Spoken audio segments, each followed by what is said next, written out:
Hey guys, tonight I invite you to step back into a world that was harsher, darker, and far colder than most of us could imagine.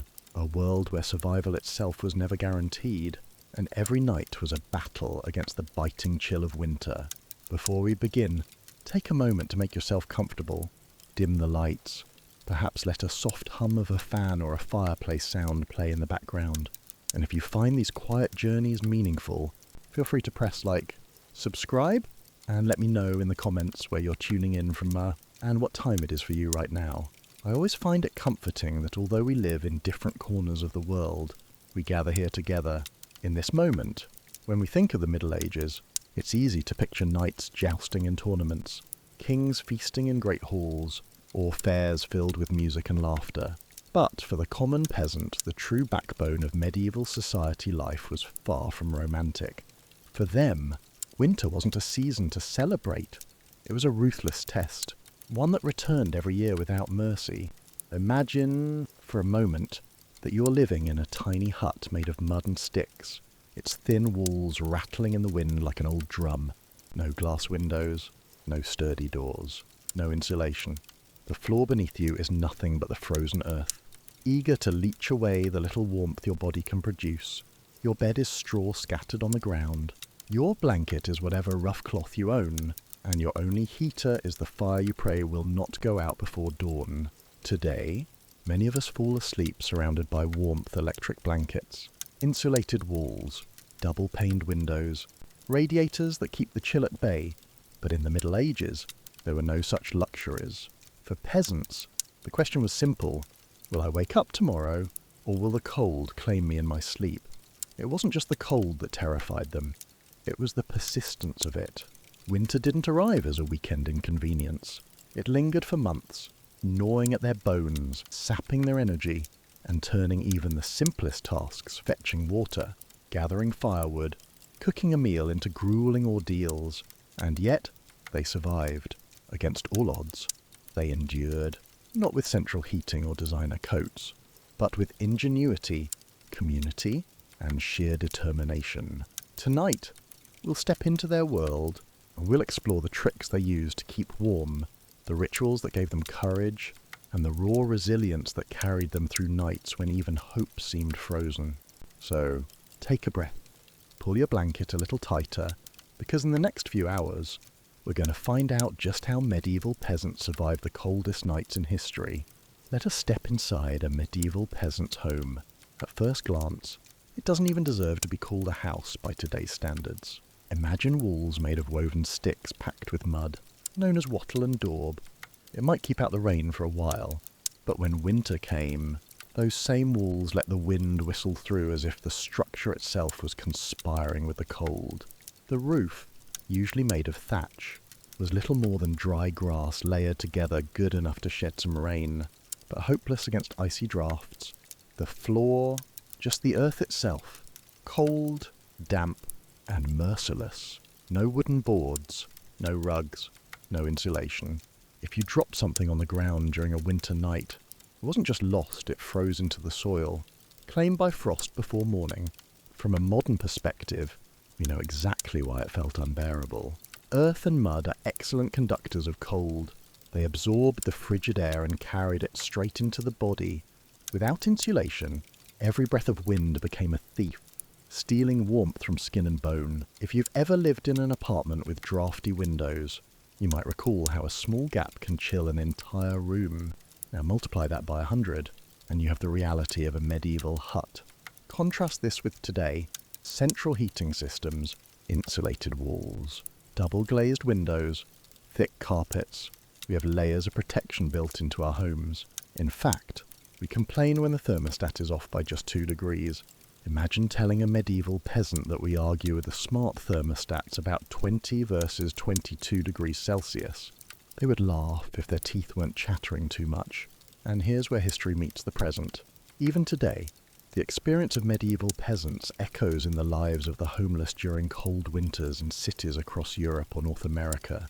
Shelters fill up, and those left outside huddle under bridges or subway vents, fighting against frostbite with blankets and cardboard. Their struggle is a stark reminder that cold has always been humanity's silent killer. Similarly, when modern cities face blackouts during winter storms, think of Texas. In 2021, suddenly entire neighborhoods are thrown back into a medieval reality. Families burn furniture for warmth, sleep in cars with engines running, or huddle together in one room to conserve heat. The past is not as distant as we like to believe. So, when we step into a medieval hut in our imagination, we're not just looking at old history, we're confronting a truth about human survival. The walls may have been made of mud, but behind them were families clinging to life, night after night, with nothing but stubbornness and hope. When we leave behind the mud walls and the icy floor of a medieval hut, our imagination naturally drifts toward the one source of comfort, the fire. In truth, without it, the peasant's home was not a home at all. It was a shell, an empty frame, a cage of wood and mud that the cold could conquer at any moment. But with fire, the same space transformed into a living sanctuary. The hearth was the beating heart of the house. It was where food was cooked, where warmth was shared, where light pushed back against the suffocating dark. It was a place of stories, laughter, prayers, and sometimes tears.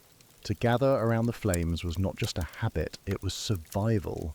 At night, when winds howled through the cracks in the walls and frost crept across the ground, the glow of the hearth gave the family more than heat. It gave them hope. A flicker of orange flame was a promise. You will see the morning. In this way, the hearth played a role much larger than we might expect. It was a centre of gravity, a force that pulled everyone together. In modern times, we might compare it to the television that families sit around, or the smartphone that friends lean toward, sharing the same glow of a screen. For medieval peasants, the fire was their screen. Its sparks and shadows told endless stories. Its crackle became music. Its glow became company. But there was a weight behind that beauty. The fire could not be taken for granted. It demanded care, attention, and respect. No one simply had a fire. One had to work for it, guard it, and even fear losing it. That is why, in many villages, the hearth was treated with reverence, almost like an altar. People believed that a blessed flame could protect the family from illness, misfortune, or even evil spirits lurking outside in the dark. The hearth, then, was not merely wood and flame. It was life itself, contained in a fragile circle of stone and ash. To keep a fire alive through the long medieval night was not simply a chore, it was a ritual of survival. Every household developed its own methods, passed down from generation to generation, to ensure that the flames would not vanish into cold ash before dawn. The most common method was banking the fire. This meant covering the glowing embers with a thick layer of ash or even damp earth, slowing the burn so the coals smouldered instead of dying. Beneath the grey blanket, the fire remained hidden, alive in silence, waiting to be reborn at the first breath of morning.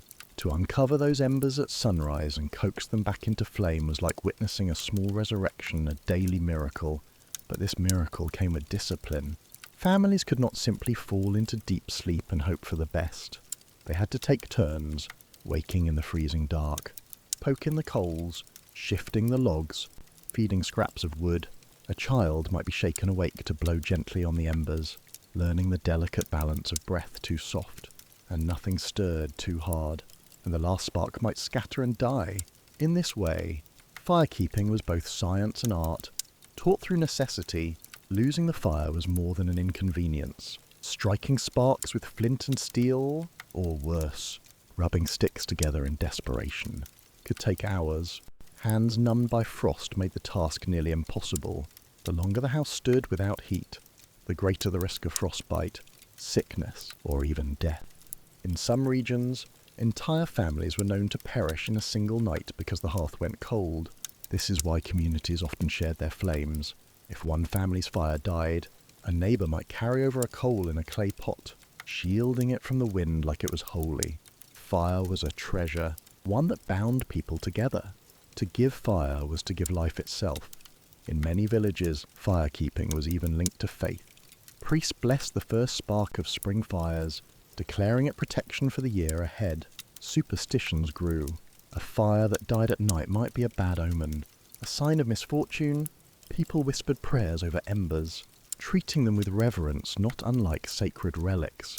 To modernise, this might seem excessive, yet think of how we guard our phones, our electricity, our Wi-Fi. A dead battery today can make us restless, disconnected. For medieval peasants, a dead fire meant more than discomfort, it meant the edge of survival. Even with the fire glowing bravely in the hearth, warmth was still scarce. The flames reached only so far, and the winter air crept into every crack of the hut. To survive, peasants had to rely not just on fire, but on one another. Sleeping together was not an option. It was a necessity. Families huddled side by side on piles of straw, layering rags and rough blankets over their bodies, creating little islands of shared heat. The closer they pressed, the more their warmth mingled, forming a fragile cocoon against the night. Privacy, in the way we understand it today, simply did not exist. Life itself depended on closeness. And it wasn't just people, animals, cows, goats, sheep, pigs, even chickens were often brought inside during the coldest months. Their bodies gave off heat, turning a hut into a chaotic but warmer shelter. Imagine the soundscape. Children snoring, goats bleating, chickens clucking softly in the dark, the crackle of fire underneath it all. To us, it might sound uncomfortable, even unbearable, but to a peasant, it was survival.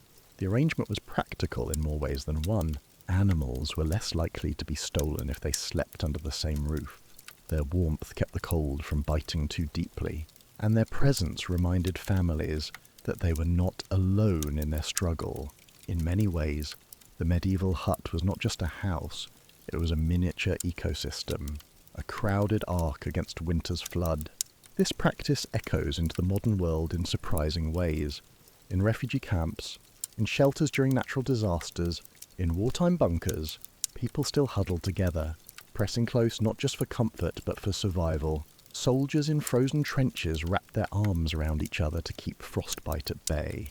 Survivors of avalanches or mountain storms know the rule. If you want to live, share your warmth. It is a truth older than history itself. The body is a furnace, and together, bodies become a shared fire. Medieval peasants may not have known the physics of thermodynamics, but they understood it with their bones. Alone, they froze. Together, they endured. It is easy to look back on medieval life and think, thank goodness we've moved beyond that.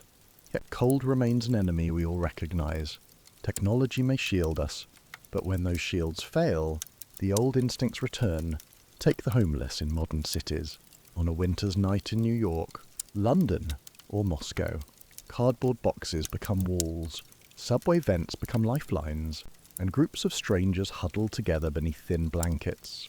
The strategies are strikingly medieval. Share heat, find shelter, endure the night. Just as peasants pressed shoulder to shoulder on straw, today's homeless press against one another, creating warmth not from wealth but from togetherness. Or consider blackouts. In 2021, a severe winter storm in Texas plunged millions into darkness. Entire neighborhoods, accustomed to central heating and glowing screens, were suddenly thrown back into the age of fire. Families burned furniture to stay warm. Neighbors knocked on doors, offering space in rooms with working generators. Some slept in cars with the engines running, trading risk of carbon monoxide for a few hours of warmth. It was medieval life in modern clothing, survival stripped of comfort, community rediscovered through crisis, and war reminds us of these truths. Soldiers in frozen trenches during World War I clung to each other, wrapping themselves in mud-soaked blankets. In besieged cities, families packed into basements, their breath clouding in the air, waiting out the night with candles flickering against the concrete. Even in the 21st century, when bombs fall and power grids collapse, survival once again reduces to the basics. Fire, shelter, closeness, disasters, whether natural or man-made, strip away illusions of progress. They remind us that beneath the smartphones and skylines, we are still creatures who fear the cold. And when that fear returns, we do what our ancestors did, we find one another. The hearth was more than a circle of stones and a pile of burning wood. It was an entire universe contained within the walls of a peasant's hut. Its warmth was a fragile thread holding life together, and its glow shaped the rhythm of every night. To sit by the fire was to enter a different world, one where stories unfolded in flickering shadows and survival itself was stitched into every crackle of wood. Picture this: a peasant family after a day of hard labour in the fields. Their bodies ache. Their clothes are damp with frost. Their stomachs hollow with hunger. They push through the door of their hut, and what greets them? Not comfort, not abundance, but the red-orange glow of the hearth. The smell of smoke hangs heavy in the air, mixing with the faint scent of boiled turnips. The children crawl close, stretching out hands chapped from cold. The mother stirs a pot, each bubble of steam a promise that warmth can be tasted as well as felt. Around that fire, conversation rises, not grand debates, but murmurs about neighbours, worries about livestock. Prayers whispered for the morning to come. The fire listens. The fire answers with its crackle. It becomes more than wood and flame. It is part of the family. Yet this family knows one truth.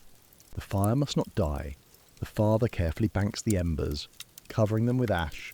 The children watch, learning that survival depends on memory and discipline. They have seen what happens when the fire goes out. Their neighbour's hut, cold and lifeless, took hours to reignite. During those hours, the youngest child coughed, shivered, and never quite recovered. Fire is warmth, but it is also health. Without it, sickness seeps in as surely as frost. Folktales grew from these fears. In some villages, people whispered of spirits that danced in the flames, guardians who punished households that let the fire die. In others, fire was a gift of the gods, stolen from the heavens like Prometheus's flame, and must be honoured with careful tending. A dying hearth was more than bad luck. It was an omen, a crack in the bond between family and fate. Science today explains the practical side. Embers buried in ash smoulder because ash insulates, trapping heat and slowing the burn. It is a simple technique, but in the Middle Ages, it was a form of everyday science discovered not in books, but in desperation. Every spark mattered. The physics of heat transfer was not studied in universities. It was lived in huts, tested in nights of hunger, and taught in the language of survival. Even faith intertwined with the flame. During Easter, many churches in Europe lit new fire, blessed by priests and carried to homes to rekindle hearths. People believed this holy spark could guard against illness and evil. The line between religion and survival blurred until fire itself became sacred. On the coldest nights, fire-keeping became a battle of willpower. The peasants knew that if they let their guard down, even for a few hours, the fire might slip into silence. So they created a system, crude but effective, shifts of wakefulness. The mother, exhausted from her day, might lie closest to the hearth with a baby in her arms.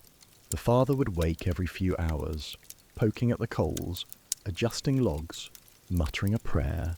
Older children learned responsibility here. Too, if the fire goes out on your watch, a father might warn, "You will answer to more than me." Fear kept eyelids open. Duty kept hands steady. In some households, a child's first real task was not in the field, but at the hearth learning to breathe life into fading embers. The psychology of fire was as important as its physics. A glowing ember in the dark gave comfort beyond heat. It was a sign that life still pulsed within the hut. Imagine lying on frozen straw, shivering under rags, and glancing toward the faint orange glow. That glow was hope condensed into colour. People prayed to it, whispered secrets to it, treated it as a silent guardian. Fire also became a storyteller. The crackle of burning wood was not just noise, it was rhythm. Shadows danced on the walls, creating figures that children swore were spirits or heroes. Some believed ancestors visited in the flames, their faces flickering in orange light. A night without fire was not just cold, it was empty. In folklore across Europe, fire was personified. In Slavic traditions, the household hearth was protected by a spirit, the domovoi, who guarded families but punished laziness. In Norse myths, fire was both a destroyer and a protector, tied to gods like Loki and the sacred hearth goddess. Even in Christian villages, saints were invoked to keep the fire burning. These beliefs did not rise from imagination alone, they rose from necessity. People needed to see fire as an ally, even a divine one, because their lives quite literally depended on it. Modern psychology gives this ancient bond clarity. Humans are wired to respond to firelight. Studies show that the sight and sound of fire lower blood pressure, calm the mind, and encourage social bonding. The hypnotic dance of flames draws people together, creating conversation where silence might have reigned. This explains why, even today, we gather around campfires, candles, fireplaces. We no longer fear death by cold, yet we crave that same warmth of spirit. The medieval peasants, without science, already knew the truth. Fire does not just heat the body, it heals the soul. Sometimes, the act of keeping the fire was not just about heat. It was about identity. Villages often define themselves by their communal flames.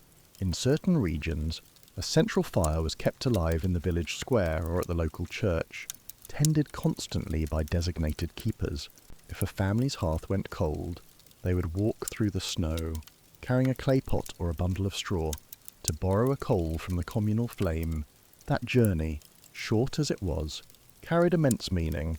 It was a ritual of humility and connection, admitting vulnerability and seeking help from the wider community. Think of what this meant for human bonds. Fire became a shared language. A neighbour who lent you a glowing coal was not just giving you heat, he was offering trust, kindness, and solidarity. To give fire was to declare, your survival matters to me too.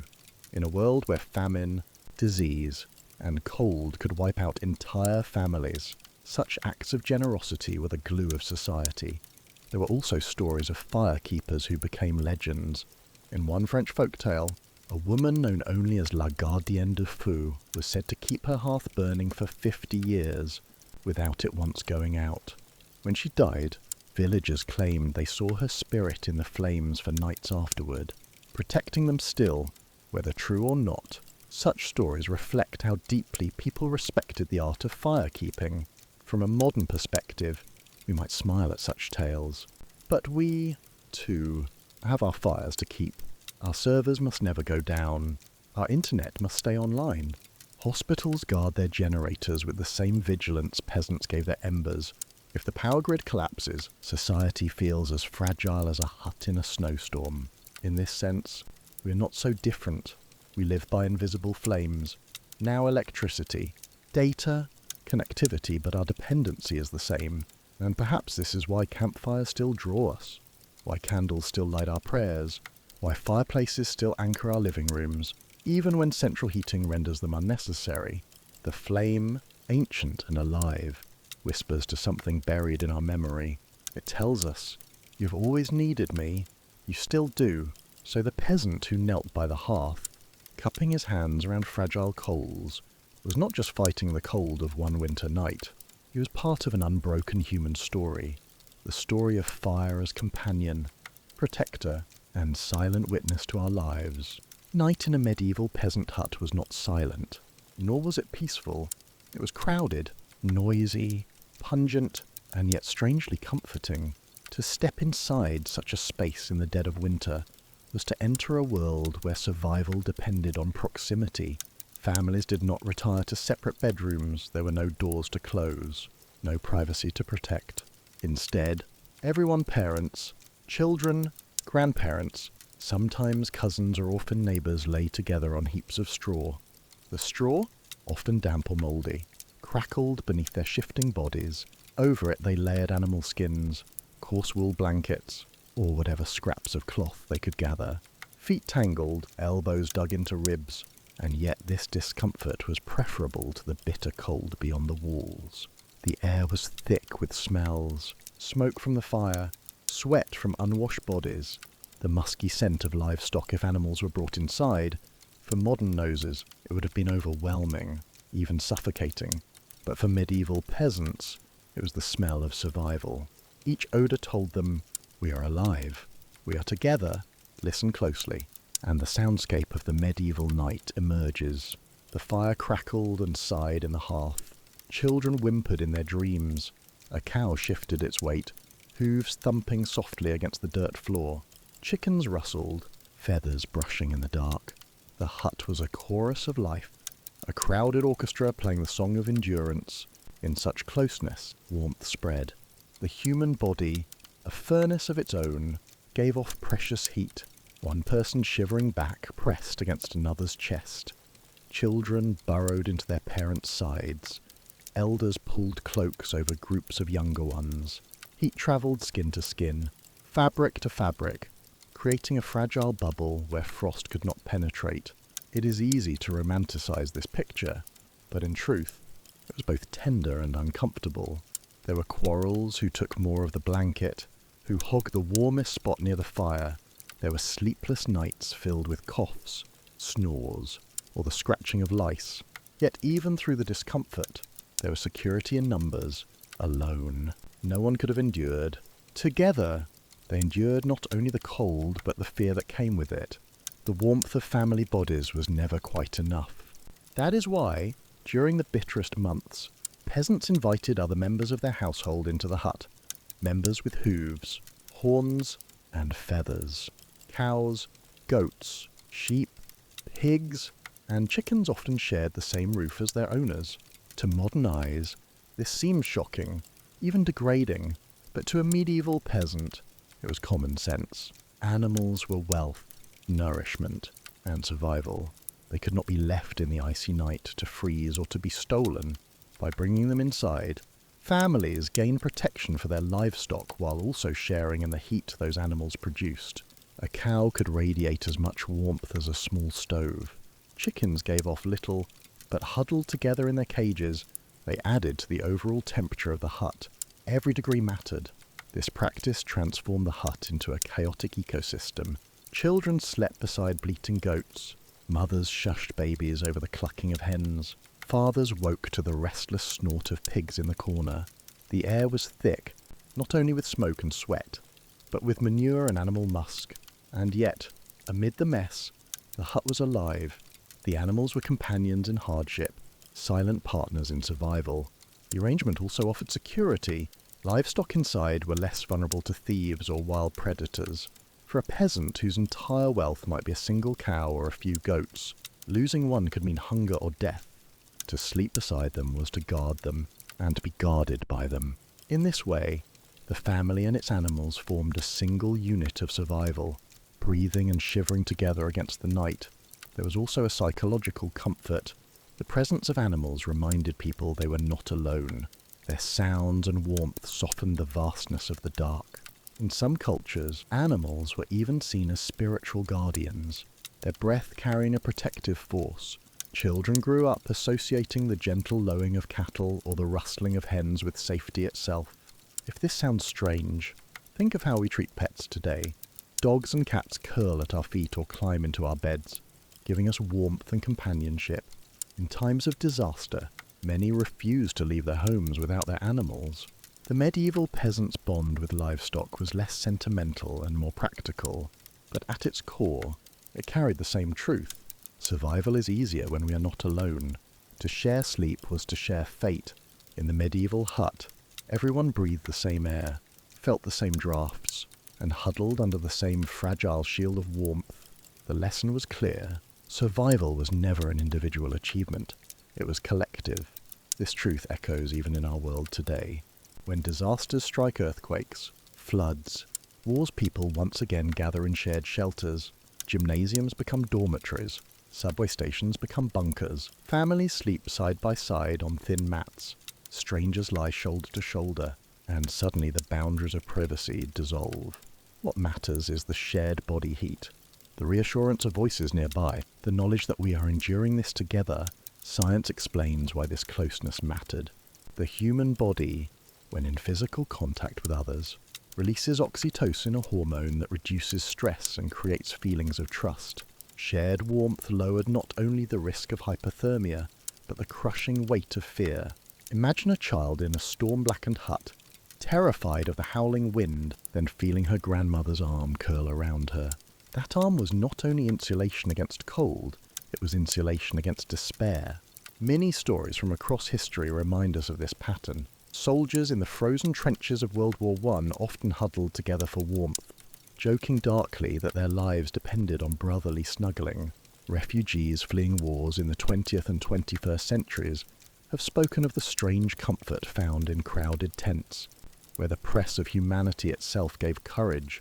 Even mountaineers caught in blizzards today know the same rule: pile together or die apart. In the medieval village, such lessons were learned early.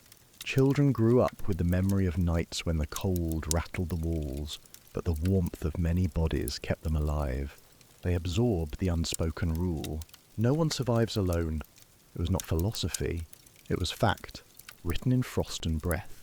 So when we imagine peasants sleeping in tangled heaps of straw, with livestock shifting beside them, we should not only see misery, we should see resilience. We should see the roots of community, the instinct that has carried humanity from huts of mud to cities of glass. To sleep together was to acknowledge fragility, but also to declare strength. I cannot face the night alone, but with you beside me, I can. When we close the chapter on medieval huts, smoky fires, and families huddled with animals, it is tempting to think that such practices belong to a vanished world. After all, we live in an age of electric heating, double-glazed windows, and climate-controlled bedrooms. Yet beneath the surface, the lesson of communal survival has never left us. It resurfaces each time disaster strips away our comforts. Consider the aftermath of an earthquake. In Japan, school gymnasiums are swiftly converted into shelters. Hundreds of people sleep in rows on thin mats, their possessions reduced to plastic bags. Strangers who have never spoken before share water, blankets, and whispered reassurances. The closeness, uncomfortable as it may be, becomes a lifeline, a bottle of water passed down a row, a child lulled to sleep by the steady breathing of neighbours. It is the modern echo of medieval peasants clinging together in straw huts. Or picture the fury of a hurricane in the United States. When floodwaters rise and roofs collapse, evacuees crowd into sports arenas or churches. Volunteers bring cots, food, and flashlights. At night, the lights dim and hundreds lie shoulder to shoulder, listening to the storm battering outside. It is not luxury, it is survival, collective and imperfect, but survival nonetheless. Many later testify that what gave them courage was not the walls of the shelter, but the presence of others, the knowledge that no one faced the storm alone. History repeats this pattern in wartime. During World War II, families in London crammed into underground stations to escape German bombs.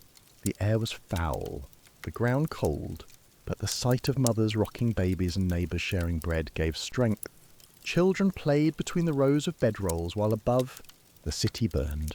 In the deepest fear, human beings discovered again what medieval peasants already knew.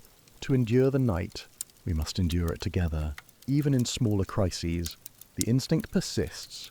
A winter power outage plunges a neighbourhood into darkness. Families gather in one house, light candles, and share soup. The hum of conversation replaces the silence of isolation. For a few hours, they recreate the essence of the hearth, a communal flame in the midst of cold uncertainty. Why does human closeness matter so deeply in survival? Science gives us answers that medieval peasants only intuited. When people touch, embrace, or even sit in close proximity, the body releases oxytocin, often called the bonding hormone. This chemical reduces stress, lowers blood pressure, and fosters trust. In cold or frightening conditions, oxytocin is like an invisible blanket, reinforcing the sense that one is safe. Modern psychology adds another layer. Loneliness, researchers have shown, can be as harmful to health as smoking 15 cigarettes a day. Chronic isolation weakens the immune system, increases the risk of heart disease, and accelerates cognitive decline. In contrast, communities that nurture social ties, whether families, neighbourhoods, or even online groups, report higher resilience in the face of crisis. In essence, the medieval strategy of sleeping shoulder to shoulder was not just about warmth. It was about guarding against despair. Many stories illustrate this truth. During the 2011 earthquake and tsunami in Japan, survivors huddled in crowded shelters for weeks. Journalists noted that while food and medicine were critical, so too was companionship. Volunteers organised group meals, storytelling circles, even communal singing to keep spirits alive. Survivors later said those moments of shared humanity gave them more strength than the calories of the rice they ate. Or take the case of Syrian refugees in camps across the Middle East. Families live in tents pitched almost on top of one another. Privacy is nearly non-existent, yet children play together in the alleys. Women gather to cook, and men repair shelters collectively. The hardship is undeniable, but the very density of life becomes a defense against despair. Sociologists studying these camps found that households embedded in tight social networks were more likely to recover emotionally, even if their material conditions were grim. Even during the COVID-19 pandemic, when physical closeness was restricted, people sought digital versions of the medieval hearth. Video calls replaced family gatherings. Neighbours sang from balconies in Italy, lifting morale during lockdowns.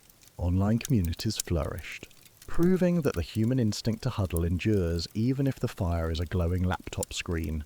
What unites these examples is a simple biological and cultural truth. Humans are wired to survive together. Our ancestors who clustered in huts passed this lesson forward, and it remains etched in our hormones, our minds, and our societies. So what do we walk away with? After wandering from medieval huts to modern shelters, from smoky hearths to glowing laptop screens, the thread is unbroken. Human beings survive not as isolated individuals, but as communities. The fire may change shape, but its meaning endures. For medieval peasants, the hearth was life itself. It cooked their food, dried their clothes, and kept their children alive through the bitter night. To let the fire die was to court death. For us, the fire takes other forms: electric grids, hospitals, networks of mutual aid, even the digital spaces where we gather when we cannot meet in person. But the rule is the same. If the fire goes out, we falter. If we keep it alive, we endure. The takeaway, then, is not nostalgia for a past of hardship. It is recognition of a truth that spans centuries. No one survives alone. In times of crisis, our survival depends on how much we are willing to share our warmth, be it literal heat, or compassion, or solidarity. Look around. When a neighbour checks in during a blackout, when strangers donate blood for victims of disaster, when voices rise in song on balcony under lockdown, that is the ancient instinct rekindled. Each act is a spark that sustains the collective fire. So as you listen tonight, ask yourself, where is your hearth? Who shares it with you? Is it your family table, your circle of friends, your online community, or perhaps the quiet rituals you keep for yourself? Whatever form it takes, guard it, nurture it. Because the hearth is more than warmth, it is meaning. And let this be the final whisper carried from the peasants of the past to us. Here and now, tend the fire, and it will tend you. When we left the glow of the hearth in the last chapter, it might have been tempting to believe that the fire alone was enough to keep medieval peasants alive. But of course, warmth did not only come from wood crackling in the corner. It came from what they wore, how they wrapped their bodies, and the strange compromises they made between comfort, smell, and survival. The hearth was the heart of the home, but clothing was the armour against the cold. And in a world where a single frostbitten toe could spell disaster, the way you dressed was not just fashion, it was life insurance. Imagine waking up in a hut of mud and sticks, frost already forming on the inside of your walls. The fire from last night has dwindled to faint embers, and outside, the wind howls like a pack of wolves. What do? You cannot simply switch on a radiator or pull a synthetic jacket from the closet.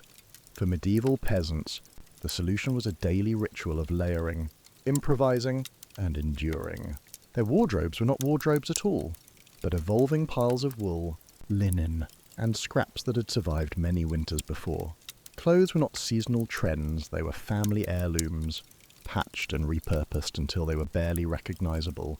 At the core of peasant clothing lay wool, the most vital fabric of the Middle Ages, warm even when damp, relatively durable, and locally available. Wool was spun, woven, and worn by almost everyone. A basic wool tunic was a lifeline. It trapped heat close to the body and could be layered endlessly. Peasants might wear 2 or 3 tunics on top of one another, each older and more tattered than the last, yet together forming a cocoon of survival.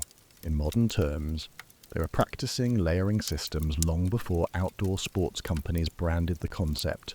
Underneath, linen shifts or shirts served as the first layer, though in winter they might never be changed. Washing linen in freezing conditions was a nearly impossible task, so the garment would cling to the skin for weeks on end, stiff with sweat and grime. Over that came wool tunics, then heavier cloaks, often patched with fur if a family could afford or scavenge it. For the poor, rabbit pelts or scraps of sheepskin stitched inside a cloak made the difference between life and death. For the wealthy, sable, ermine, and fox turned winter garments into displays of luxury as well as warmth. One could almost tell a man's rank by how many animals seemed to follow him silently in his coat. The cloak itself was not a simple fashion accessory. It was a shield, fastened with a brooch or simply wrapped and knotted.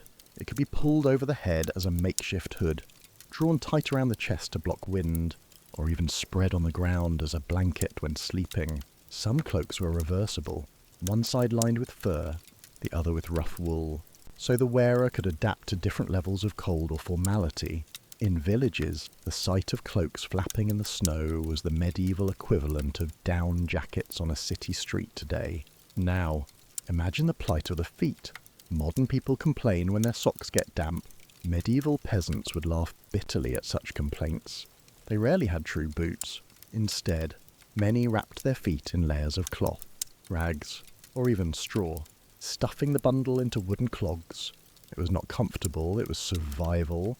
Straw acted as crude insulation, trapping air around the skin, but when wet, it froze, and so the ritual of replacing and rearranging the straw became as important as tending the fire. The wealthy, of course, had leather boots, sometimes lined with fur, laced high to the knee. Knights might wear thick riding boots, crafted from layers of hide, oiled against moisture, but peasants' clogs clattered on the frozen ground, offering little protection from snow seeping in through cracks. Imagine walking to the fields with numb toes, each step biting with frost, and knowing that frostbite could mean losing not only your toes, but your ability to work and feed your family. Archaeological finds show that in some regions, peasants stuffed moss into shoes as an additional barrier. Moss absorbed moisture and provided a cushion. Crude but ingenious. In Scandinavia, reindeer fur boots with the fur turned inward kept hunters alive in Arctic winters, a tradition that echoes in Sami footwear today. Meanwhile, in England or France, peasants carried on with wooden clogs, layered rags, and sheer stubbornness. And let's not forget the hands. Gloves were rare luxuries. Many peasants simply tucked their hands inside sleeves or cloaks, forming a pocket of body heat. Some wore rough mittens of wool or leather, often fingerless, more suited for work than warmth. Blackened by soot and stiff with dirt, these mittens might last years, passed down like heirlooms, just as clothing was. Think about the modern obsession with winter collections, shopping for puffer jackets and waterproof boots. Medieval people had no such luxury. Each piece of clothing represented weeks of labour. Sheep shearing, spinning, weaving, sewing. A single cloak might be the product of an entire family's effort, and once made, it could last for decades, patched and repatched until more patch than original fabric. Clothing was not just practical, it was memory stitched into thread, survival stitched into every seam. In fact, to wear many layers without changing them became a kind of strategy. Dirt and grease trapped in fabric created a barrier against wind. What to us would seem disgusting was, in medieval logic, insulation.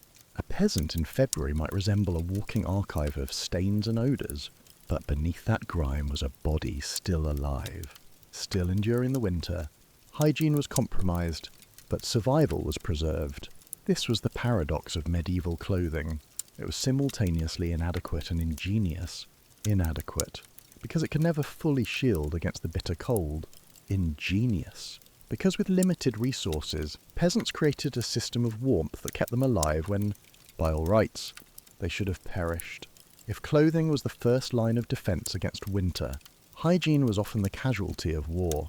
In the medieval world, winter was not simply about enduring the cold, it was about accepting filth as a companion. Washing clothes or bathing the body was not just inconvenient, it could be dangerous. To expose oneself to icy water meant courting illness, and to remove protective layers of clothing meant surrendering the thin insulation that kept death at bay. Thus, medieval hygiene during winter was less. Imagine trudging to a stream in January. The surface is frozen solid, the edges rimmed with jagged shards of ice.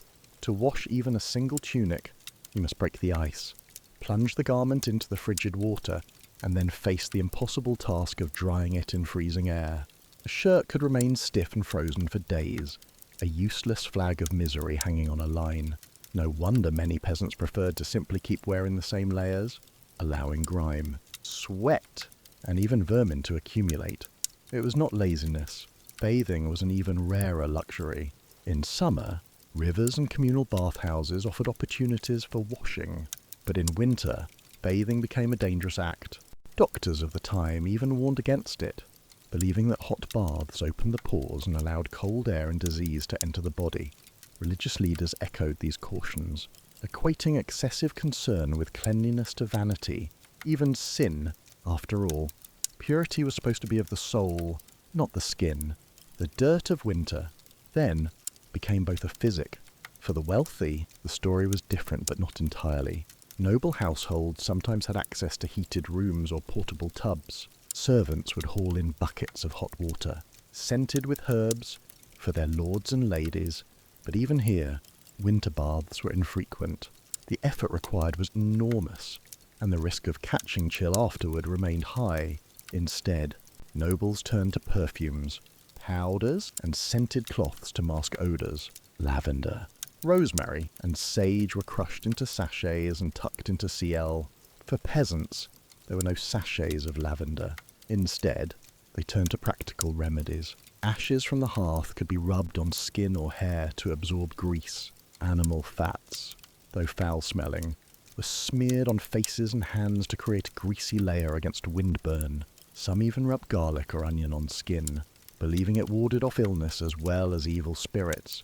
Hygiene, in this sense, was less about cleanliness and more about crafting a protective shell against the season and the unseen forces. Consider the hair.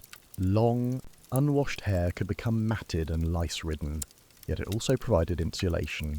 Shaving was rare, not only because razors were crude and costly, but because beards and hair offered warmth. Monks, who were obliged to shave their tonsures, often suffered greater discomfort in winter, the bare patches on their heads vulnerable to frost.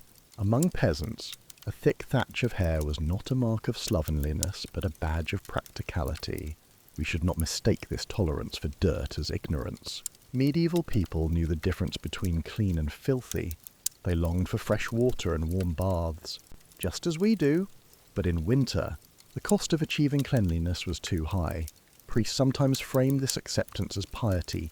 Suffering bodily discomfort mirrored the trials of Christ. To endure dirt and stink patiently was, in a strange way, to show devotion. Thus, spiritual meaning mingled with practical survival.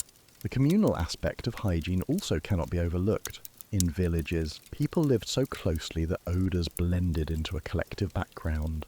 When everyone smelled of smoke, sweat, and damp wool, no one stood out. What might appall a modern nose was normalised in a medieval hut. Shared suffering dulled the sharpness of disgust. In a sense, winter's grime became part of the village identity, an olfactory badge of endurance. And yet, there were efforts, even in the harshest months, to cling to cleanliness. Feast days and religious festivals sometimes demanded ritual washing, even if it meant heating precious water over the fire. Mothers scrubbed children's faces with cold cloths, if only to honour the dignity of the day. A splash of cold water on the hands before a communal meal was as much a ritual of civility as it was hygiene. These small gestures remind us that even amid hardship, people sought moments of dignity. However modern readers may recoil at these descriptions, but think of the parallels. Soldiers in the trenches of World War I often went weeks without bathing, their uniforms stiff with mud and sweat, lice crawling at the seams. Astronauts in space today use wipes instead of showers, constrained by limited resources. The medieval peasant was no different. Hygiene bent to the demands of environment, and in winter, the environment demanded everything. Thus, The medieval approach to hygiene in winter was not the absence of care, but a recalibration of values. Cleanliness gave way to survival, vanity bowed to necessity, and filth itself became a form of protection. In the frozen world of January and February, dirt was not shame, it was strategy. The resilience of medieval people is nowhere clearer than in the way they adapted their clothing and hygiene practices as a collective. What might appear as crude compromises to us were, in truth, shared systems of survival. These adaptations were not just individual acts, but woven into the fabric of communal life. Picture a winter evening in a medieval village. The sun has set before supper. The air outside so sharp it cuts like a blade. Inside a smoky hut, families huddled together, layers of wool and patched cloaks piled high. But survival was not just about one family. It was about the entire community creating habits and customs that kept everyone alive. One adaptation was the collective handling of resources. Clothing was shared across generations. A child wore what their older sibling had already outgrown, and that garment had once belonged to their parent before them. In this sense, a single tunic could span decades of use. Repairs were constant. Patches sewn over patches until garments became a living record of hardship and endurance. Even shoes, crude wooden clogs or stitched leather, were passed from one set of feet to another. This recycling was not just economy. The communal bathhouse, when available, was less about luxury and more about binding the community. In cities and towns, bathhouses persisted through the Middle Ages, offering a rare reprieve from winter filth. For peasants in villages, communal washing often meant breaking ice at a river together, laughing at the absurdity even as their hands turned blue. These shared rituals were not only hygienic but reinforced bonds of fellowship, proving that hardship endured together was hardship halved. Religious life also framed these adaptations. Church calendars provided rhythms that organized when people would fast, feast, or perform ritual cleansing. Lent, Advent, and other holy periods reminded communities to reflect on suffering, often linking physical endurance with spiritual growth. In this way, wearing the same dirty layers for months was not only practical but sometimes sanctified as an act of patience and devotion. Adaptations extended into the very architecture of homes. Families learned to arrange sleeping spaces strategically, with the most vulnerable infants, elderly, or ill-placed closest to the fire. Others curled around them, creating rings of body heat. This was clothing and hygiene meeting architecture. The structure itself became part of the survival strategy. Villages also shared responsibility, with neighbours checking on one another during the coldest weeks. If a family's fire went out, others might rush embers to the modern parallels are everywhere.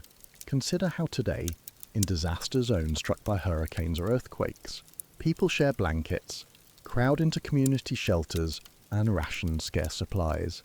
Or think of how during the COVID-19 pandemic, protective masks and hand sanitizers were shared among families and communities, echoing the medieval logic of pooling resources to survive an invisible threat. The core principle has not changed. Individual survival is tethered to communal solidarity. Even fashion trends today carry echoes of medieval necessity. The layering system celebrated by outdoor enthusiasts, the base layer, insulating mid-layer, and protective outer shell was pioneered not by modern brands, but by anonymous peasants layering linen, wool, and fur centuries ago. Their innovations in survival became the blueprint for techniques we now market with glossy advertisements. The same is true for hygiene. Hand sanitizers and disinfectant wipes may seem far removed from ashes rubbed on skin, yet both are improvisations shaped by environment and need. Both represent a willingness to redefine cleanliness when circumstances demand it. For medieval peasants, ashes and fat made a greasy barrier. For us, alcohol-based gel serves the same purpose against microbes. There is also a psychological dimension. To endure filth, cold, and discomfort together forged resilience that went beyond the body. Shared hardship created shared identity. A village that survived the winter emerged not just alive but bonded by common struggle. In our modern lives, we see reflections of this in how communities rally during blackouts, floods, or even during the isolation of digital life, where shared memes or collective rituals create a sense of togetherness, in the face of uncertainty. Thus, the adaptations of medieval clothing and hygiene were more than desperate measures. They were communal strategies, echoes of which still resonate in our daily lives. They remind us that survival is rarely solitary. It is, and always has been, a story written together. By now, we have walked through the dimly lit huts of medieval Europe, seen peasants wrapping themselves in wool and straw, rubbing ash on their skin, and banding together against the long winters. The story of clothing and hygiene in this period is more than a catalogue of strange habits. It is a mirror held up to human resilience and adaptability. The conclusion is not that medieval people were dirty or backward, but that they were ingenious within the limits of their world. Faced with endless cold, scarce resources, and fragile bodies, they created systems that worked. They layered linen and wool long before outdoor brands rediscovered the wisdom. They tolerated grime not from ignorance but from necessity. Transforming filth into armour, they turned community into warmth, pooling bodies and resources so that life could continue in the face of a hostile winter. There is also a humbling reminder in this history. We who live with central heating, hot showers, and closets full of clothes forget how fragile survival once was. To medieval peasants, every ember, every scrap of fabric, every greasy layer of protection was precious. Comfort was not a guarantee but a daily struggle. To endure was to triumph.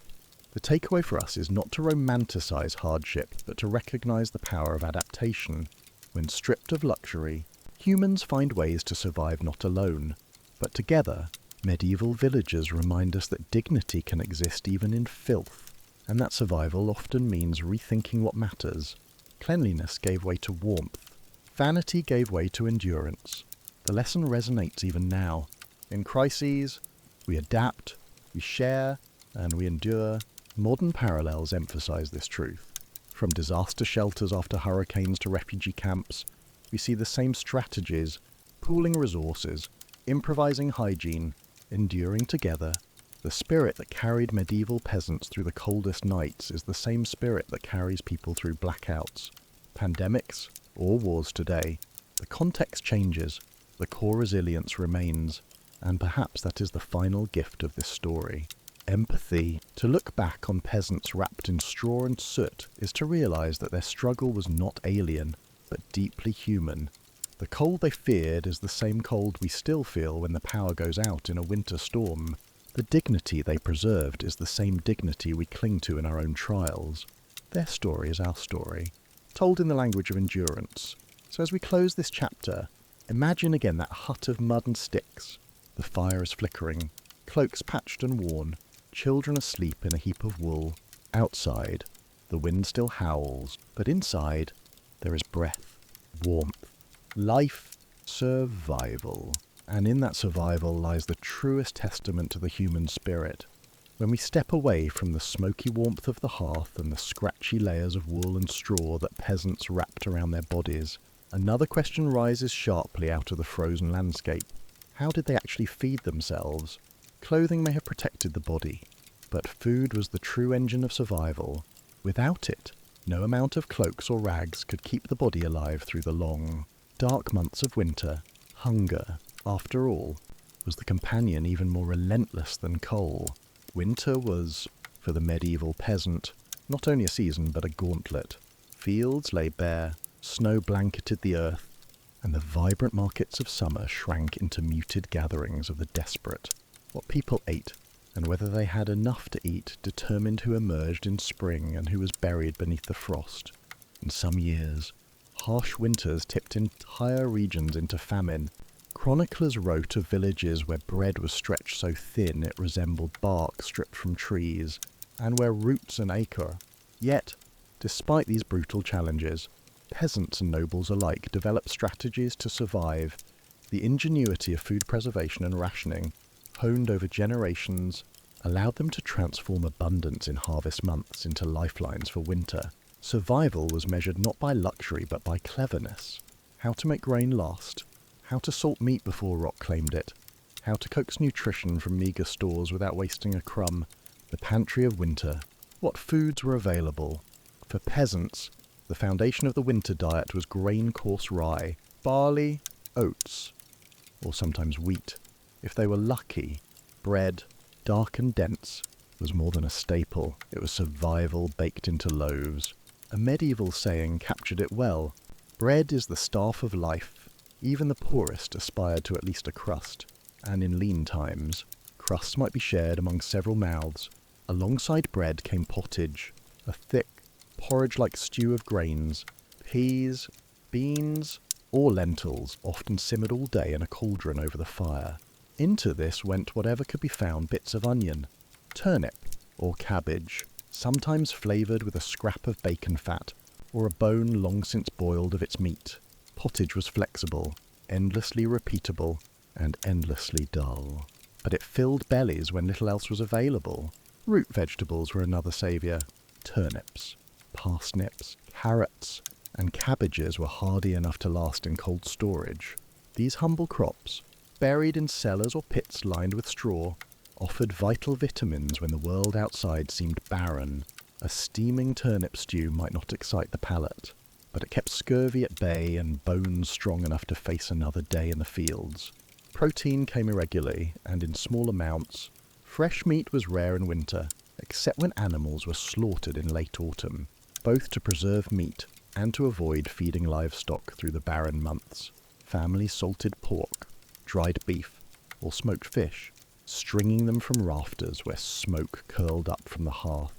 For many peasants, these reserves were like treasure. A small piece of salted pork added to a pot of beans transformed thin sustenance into a feast of memory. Fish, especially herring and cod, became crucial in regions tied to the church calendar, with many feast days and Fridays requiring abstinence from meat. Salted or dried fish was not only practical but spiritually necessary. Whole economies of the North Sea and Baltic revolved around shipping barrels of preserved fish inland, ensuring even peasants far from the sea tasted its sharp saltiness. For nobles, the winter diet looked far richer. Their tables boasted venison, boar, swan, or even imported spices to flavour stews. Yet even among the wealthy, preservation defined the season. Without iceboxes or refrigerators, their cooks relied on salting, smoking, spicing, and pickling to keep delicacies edible.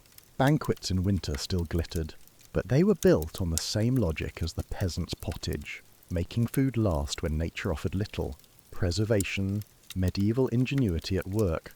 The challenge of food was not only to obtain it, but to preserve it against rot, mould, or vermin. Here, medieval households turned to methods that may strike us as archaic, but were effective enough to sustain generations. Salting and curing, perhaps the most widespread technique. Salt, though expensive in inland regions, was worth its weight in survival. Meat rubbed with coarse salt or soaked in brine could last for months, sometimes longer. Whole sides of pork hung in pantries, their flesh hardened and darkened by crystals.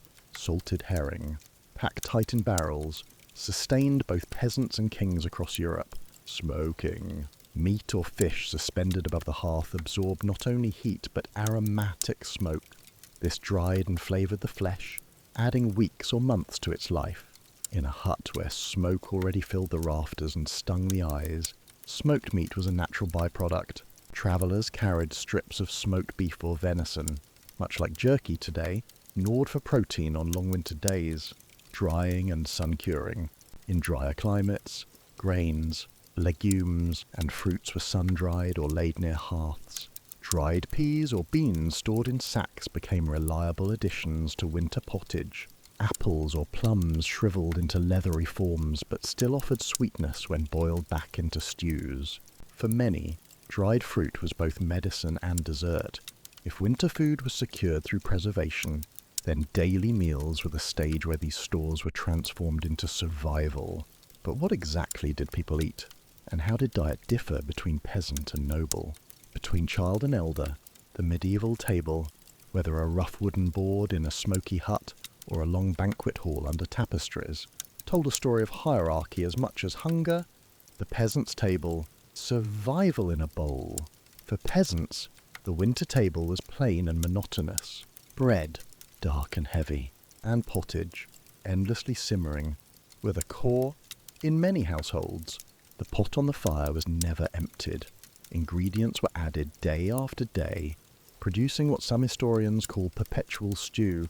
The result was rarely appetizing, but it provided continuity, warmth, and calories. Protein was scarce. Salted pork fat or a fragment of bacon might flavour the pottage, but often meat was absent for weeks. Eggs were fewer in winter, as hens laid less in the cold.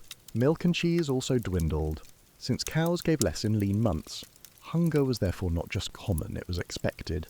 Families often endured what was known as the famine months of late winter, when supplies ran thin and spring planting had yet to yield food. Still, peasants created small comforts. On feast days, they might indulge in pancakes made from stored grain, or ale brewed earlier in the year. Children sometimes received a rare sweet treat, dried fruit or honey if a household had the means. These moments offered not just calories but morale, proof that even amid scarcity, life still had flavour.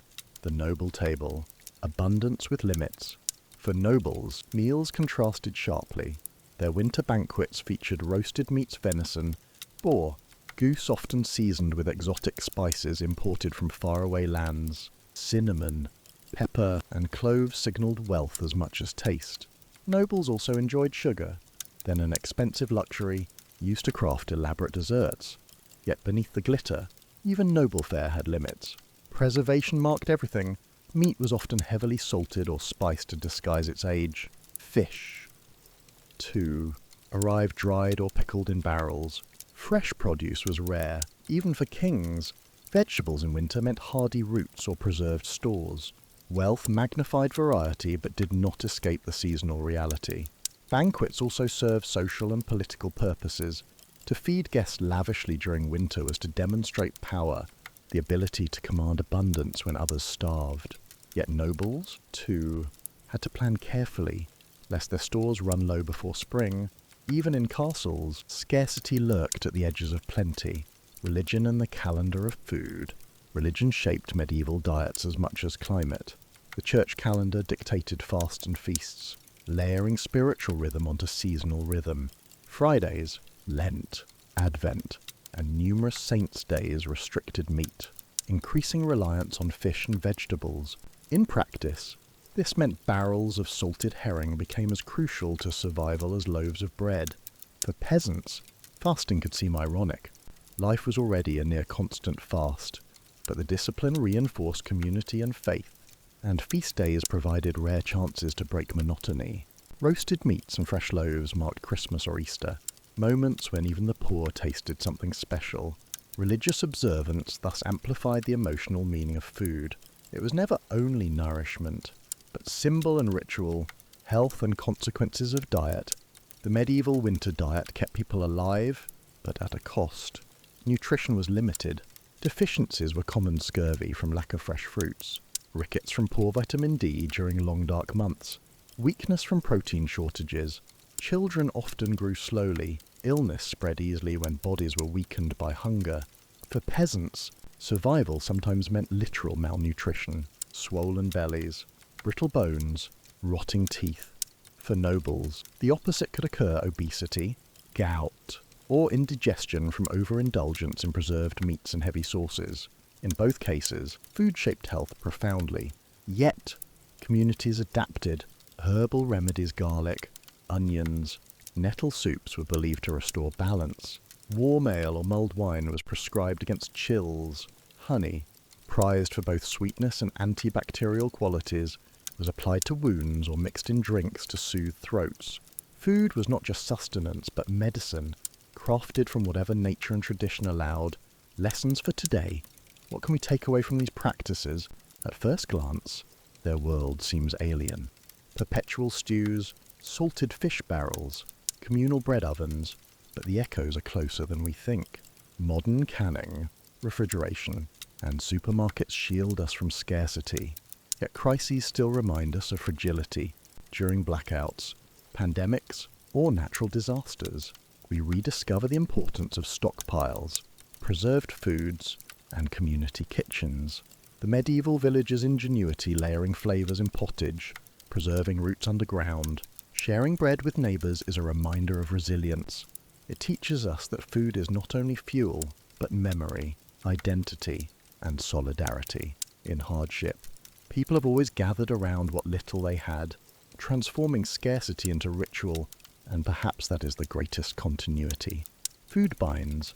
It bound medieval peasants together in huts lit by smoky fires, and it binds us today at tables glowing with electric light.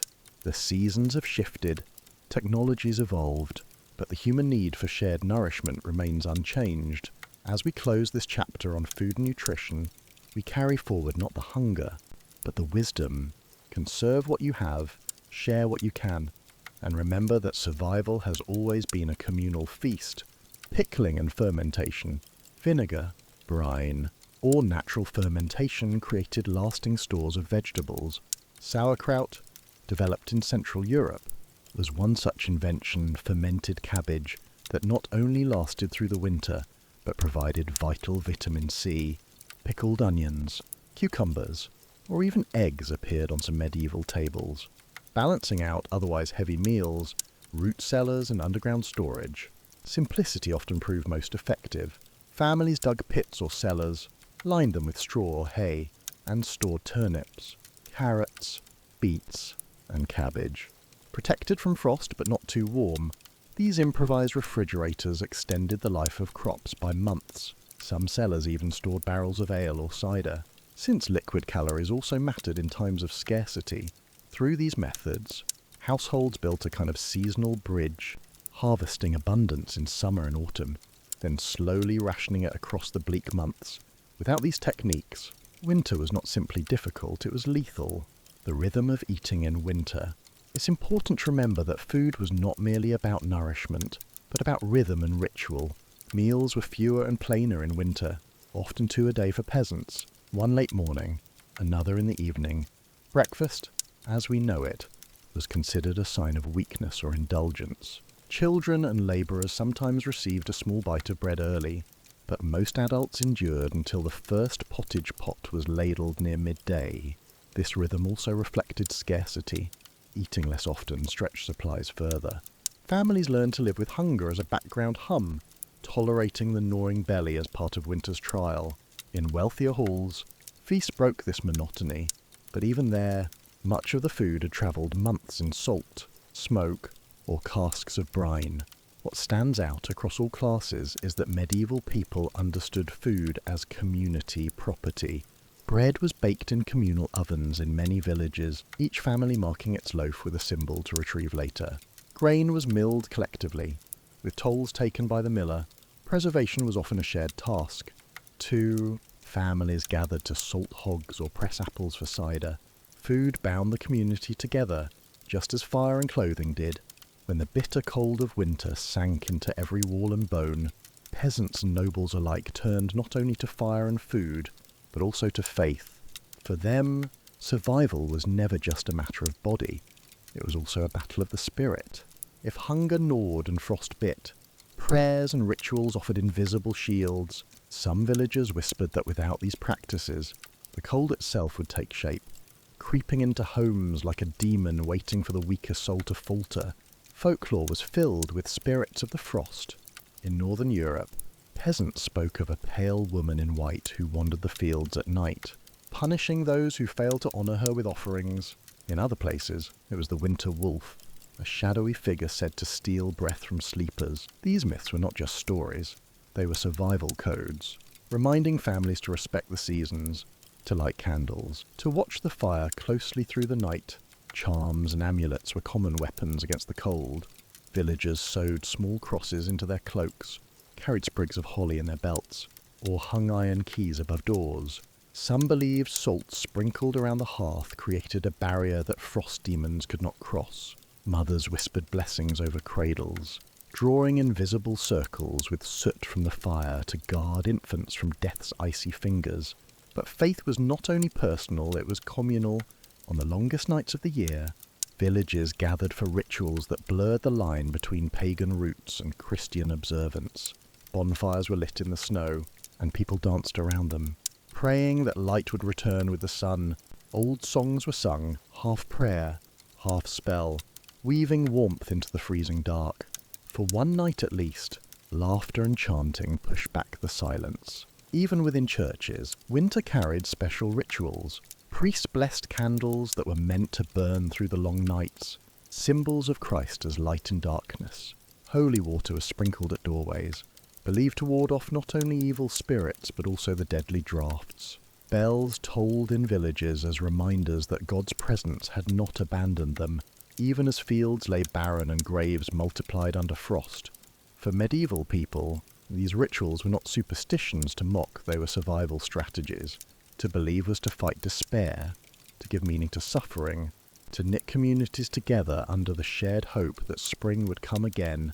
Without faith, winter was just cold. With it, winter became a test that could be endured, even if barely. While folk beliefs filled huts and hearths with whispered charms, the great stone churches of medieval Europe offered another layer of protection. The authority of the sacred. In the depth of winter, the church was not just a place of prayer, but a fortress of hope, where ritual confronted despair with incense, bells, and blessings. One of the most powerful symbols was the candle. During the long nights of Advent, and especially at Candlemas, priests blessed tapers and distributed them to the faithful. A single flame was said to drive away demons of the frost, to keep away illness, and to ensure that spring would eventually return. Families treasured these blessed candles, lighting them during storms or nights when the cold seemed unbearable. Believing their light carried divine protection, water, too, became holy, sprinkled at doorways and barns. It was thought to guard not only humans but also livestock their lifeblood through winter. Farmers sometimes carried small vials of holy water into the fields, marking the frozen soil with crosses, praying that hidden seeds would survive and awaken when the thaw came. In this way, faith extended beyond the hearth, touching the earth itself. The church calendar provided a rhythm that turned endless dark days into meaningful time. Advent reminded villagers to prepare spiritually as well as physically for the coming year. Christmas, even amid famine, was celebrated with special loaves and roasted meats if possible, symbolizing the birth of hope itself. Lent, though another season of fasting, reframed hunger as a shared sacrifice, dignifying the struggle that peasants already knew too well. Stories of saints were also woven into winter survival. Saint Blaise, protector of throats, was invoked against coughs that often became deadly in the cold. Saint Anthony was asked to guard animals huddled in stables. Pilgrims carried relics wrapped in cloth, convinced that a sliver of bone or shred of cloth could shield an entire family from illness. These tales merged faith with folklore, blurring the line between miracle and medicine. Communal rituals reinforced this shared faith. Villagers gathered for midnight masses not only to pray, but also to feel the warmth of each other's presence. Bells echoed across frozen valleys, a reminder that no one faced the cold alone. Even the architecture of the church's thick walls, soaring vaults, stained glass lit by candlelight offered a sensory refuge, a place where darkness could not fully rule. In modern times, these rituals may seem distant, yet their essence lingers. During blackouts, people still light candles. In pandemics, communities still sing from balconies or pray over live streams. Natural disasters still drive neighbours together, sharing food and warmth. Faith, whether in God, community, or simply in tomorrow, remains the invisible hearth around which humanity gathers. The lesson is not that medieval peasants were naive, but that they were resilient. They understood that survival required more than bread and fire. It required meaning. Belief gave them strength to face hunger, courage to bury their dead, and hope to endure another dawn. And so, faith was not a luxury. It was as essential as straw on the floor or coals in the hearth. As we close this exploration of medieval faith and rituals, let us carry forward their wisdom. When life grows cold, whether literally or metaphorically, it is belief, however humble, that keeps the fire alive. Faith, as we have seen, was the invisible fire that warmed medieval hearts. But belief alone could not stop a cough from tightening the chest, or a fever from burning through a family. And so, while prayers filled the air, another battlefield emerged the fragile human body, exposed to the cruelties of winter. If frost was one enemy and hunger another, then sickness was the silent third, creeping unseen, carried on breath, lodged in bones, and often claiming the weakest without warning. The cold months were a breeding ground for illness. Tiny huts, packed with families and livestock, became smoky chambers where coughs echoed day and night. The damp earth floors, the draughty walls, the unwashed rags piled layer over layer, these conditions invited disease as much as they shielded against cold. Winter was not just a season. It was a gauntlet of survival where the boundary between life and death often rested on the strength of one's lungs. Among the most common ailments was the winter cough, what we now call bronchitis or pneumonia. A single chill could spiral into a hacking cough, then fever, then suffocation. Without antibiotics, recovery was uncertain. The old and the very young were most vulnerable. For every story of a peasant making it through with onion broth and rest, there were tales of families burying children under frozen soil before spring returned. Malnutrition made matters worse. By February, food stores often ran low, leaving bodies weakened. Scurvy, though more famous among sailors, haunted inland villages too, as diets lacked fresh fruits and vegetables, swollen gums, aching joints, and open sores turned hunger into agony. Rickets, caused by a lack of sunlight and vitamin D, bent the bones of growing children. To be poor in winter was to live on the edge of collapse, where even a minor cold might tip the balance. Tuberculosis, known simply as consumption, shadowed communities year-round but tightened its grip in the cold. The wasting cough, the pale cheeks, the slow fading of life, it became part of the rhythm of medieval mortality. Songs, prayers, and even lullabies spoke of it. Some believed it a punishment from God. Others whispered that it was carried by spirits, stealing breath in the night. In truth, it was bacteria flourishing in cramped, unventilated rooms. But for peasants who lacked that knowledge, consumption was both curse and mystery. Skin diseases also thrived, with water sources frozen and bathing rare. Lice and fleas spread unchecked. Rashes, sores, and infections festered under layers of unwashed wool. Children scratched until they bled. Parents dabbed wounds with honey or vinegar, desperate to hold back rot. Some illnesses healed with time, others became septic, claiming lives as swiftly as frostbite. And then there was the spectre of plague. While not an annual visitor, its memory lingered like smoke. Every cough was eyed with suspicion, every sudden fever rekindled terror of past outbreaks. Villages knew too well how quickly disease could leap from hut to hut, sparing none, rich or poor. Winter did not cause plague, but it primed the world for its devastation. To live through medieval winters was to live under siege, not only from the cold and hunger, but from sickness itself. And yet, people endured for each illness. They sought remedies, charms, or treatments, weaving threads of hope through the fabric of suffering. It is to those strange and desperate cures, both wise and misguided, that we now turn. For medieval peasants, the line between medicine and magic was as thin as the smoke curling from their hearths. When sickness struck, they did not reach for antibiotics or thermometers, but for onions, garlic, honey, ale, and whispered prayers. Each cure carried both practical wisdom and a measure of faith.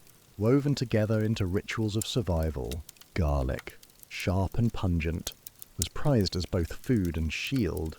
Villagers believed its scent repelled evil spirits and bad air, which they thought carried disease. Crushed cloves were rubbed on the chest to ease coughs, or tied around a child's neck like a charm. Modern science, with its talk of antibacterial compounds, would later vindicate garlic's reputation. But for peasants, it was simply one of the few defences they could hold in their rough hands. Onions, too, were called upon in desperate hours. A roasted onion, sliced open and pressed against the chest, was thought to draw out the phlegm demon suffocating the lungs. Some healers even left cut onions around the room to absorb sickness from the air. While unlikely to cure pneumonia, the warmth and steam may indeed have soothed a sufferer's breathing for a night. Honey was another treasure, golden and rare in peasant households. Mixed with herbs, it was given to children to calm coughs or smeared on wounds to ward off rot. In this case, peasants stumbled upon a truth. Honey does have natural antibacterial properties, yet for them, the sweetness was also symbolic, a taste of life, of warmth, of divine blessing in the middle of winter's bitterness. Ale, warmed by the fire and infused with spices, became medicine as well as comfort. A mug of hot ale with cloves or ginger was prescribed for chills. Some believed it stoked the inner fire, driving out illness the way a hearth drives out frost. Others simply welcomed the drowsy warmth that eased pain and brought sleep. Beyond kitchen remedies lay the realm of charms and incantations. A village wise woman might chant over a sick child, tracing signs of the cross on their forehead while pressing herbs into their palms. Latin prayers mingled with folk rhymes. A scrap of cloth touched to a saint's relic might be pinned to a shirt. Even the act of believing, of submitting the body to ritual, gave families a sense of control over the uncontrollable. Not all cures were gentle. Some involved bloodletting, a practice rooted in the theory of balancing the body's humours. A cut on the arm, a leech applied to the skin, these were thought to release the bad blood causing fever. In truth, such treatments often weakened patients further, yet they endured, because to do nothing seemed worse than to at least try. Herbal lore also thrived. Meadows and forests became pharmacies, willow bark for pain, sage for sore throats, chamomile for rest. Bundles of dried herbs hung from rafters through the winter, both to season food and to brew into teas when illness struck. Some mixtures likely brought genuine relief. Others were no more effective than hope itself. Consider one winter tale passed down in a German village. A farmer's child, stricken with fever, was wrapped in blankets beside the fire. His grandmother prepared a poultice of garlic and mustard seeds, pressing it against his chest while reciting prayers to Saint Blaise. Through the night, the boy's breathing eased. Was it the herbs, the warmth, the prayer? Perhaps all together. For the family, it was proof that faith and medicine were never separate, but braided like threads in a rope. What is striking is not only the remedies themselves, but the mindset they reveal. To peasants, illness was not simply a biological malfunction. It was a disruption of balance, a breach between body, spirit, and world. Healing meant restoring harmony, whether through herbs, prayer, or sacrifice. It was this holistic vision, however flawed, that kept them trying, hoping, enduring, and as the nights lengthened and coughs deepened, these remedies, half wisdom, half ritual, stood as bulwarks against despair. Yet illness did not always yield to garlic or prayers. Sometimes it swelled into epidemic, sweeping whole villages into silence. That is where our journey turns next. From the medicine of households to the collective struggle of communities in the face of plague and pestilence, illness in medieval winters was rarely an isolated misfortune. When one hut filled with coughs and fevers, it was only a matter of days before neighbours too were struck. The closeness of village life shared wells, crowded markets, communal fields meant that disease moved silently along the same paths as bread and gossip. What began as one child's weakness could swell into an outbreak that emptied homes and darkened churchyards. Communities faced such scourges with a mixture of pragmatism and fear. Families sometimes marked the doors of the sick with chalk crosses, both to warn others and to invoke divine mercy. Villagers carried herbs in pouches at their belts, convinced that rosemary or rue could block the bad airs drifting from the infected. Some households burned bundles of juniper inside huts, letting the pungent smoke sting their eyes in the hope that it also drove out unseen demons. Yet fear could also breed cruelty. Records tell of villagers casting out entire families thought to be cursed, leaving them to die in the snow. Others whispered that witches had brewed the illness, and scapegoats were hunted. In desperate times, suspicion was as contagious as any fever. Still, alongside fear, compassion endured. Neighbours brought bread to the quarantined, lit fires for the weak, and took in orphan children when parents fell. Into this landscape came figures of both hope and doubt.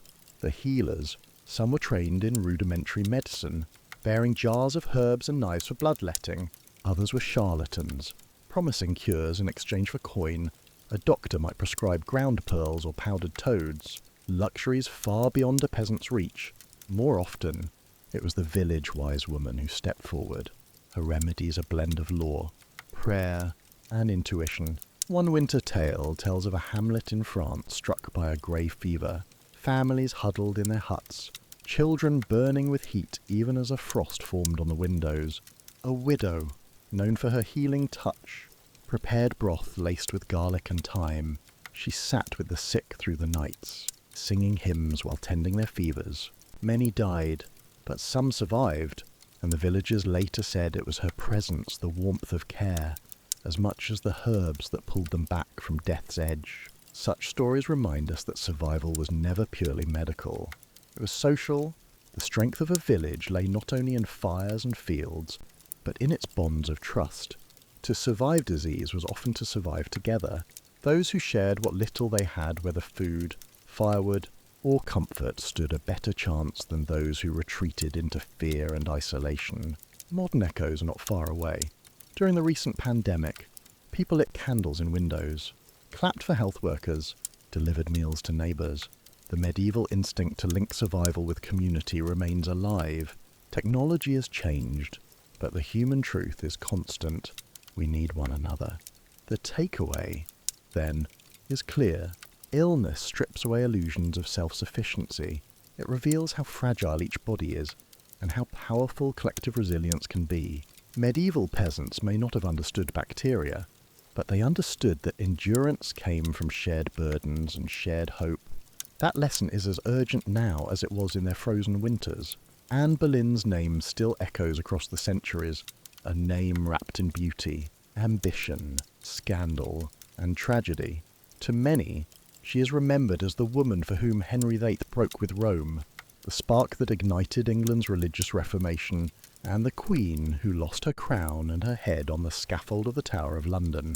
Yet behind the myths and whispers lies a complex figure, a daughter of minor nobility who rose higher than most could imagine, only to fall more brutally than most could endure. To step into Anne's story is to step into the turbulence of 16th century England. At that time, the Tudor dynasty was still relatively young, and the question of succession haunted every monarch. The fate of a nation seemed to rest on producing sons, heirs who could secure stability and prevent civil war. Against this backdrop, Anne's rise was not simply a matter of romance. It was political dynamite. Early life and the road to court. Anne Boleyn was born around 1501, probably at Blickling Hall in Norfolk. She was not of royal birth, but she belonged to a well-connected family. Her father, Thomas Boleyn, was a skilled diplomat, while her mother, Elizabeth Howard, came from one of England's most powerful families. From a young age, Anne was trained not only in domestic duties, but also in the cultural polish expected of noble women. She spent part of her youth in the courts of the Netherlands and France, where she absorbed continental sophistication, learning French, music, dance, and the art of charm. It was in France that Anne developed her sharp wit and her poise, qualities that would later set her apart in the English court. She returned to England not as a demure maiden, but as a woman of charisma, fluent in courtly games and unafraid to wield her intelligence, while her sister Mary Boleyn gained early notoriety as Henry VIII's mistress. Anne distinguished herself by refusing to play the part of a pliant lover, capturing a king's attention. Henry VIII, known for his appetites, whether for food, sport, or women, was instantly intrigued by Anne's refusal.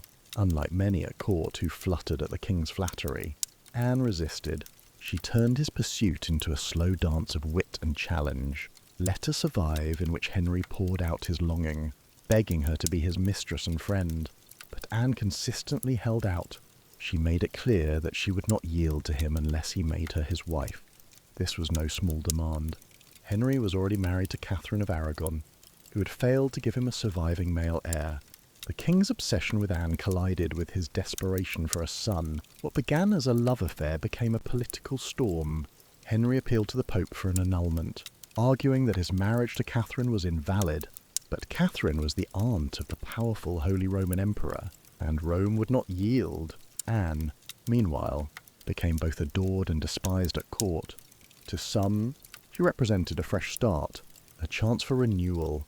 To others, she was a temptress, a usurper destroying a pious queen.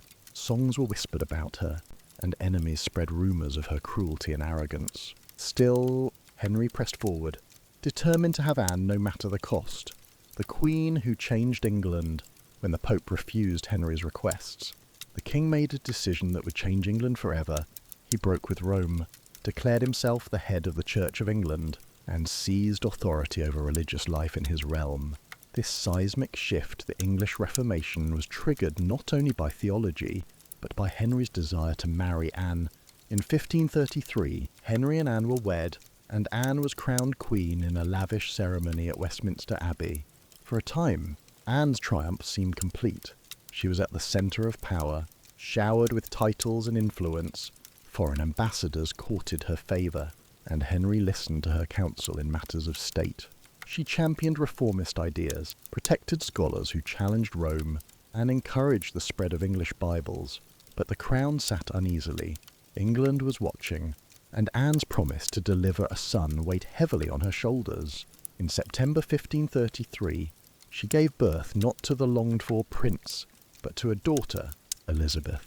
Henry's disappointment was sharp, but Anne reassured him that sons would follow. Yet miscarriages shadowed her future, each one deepening the king's frustration.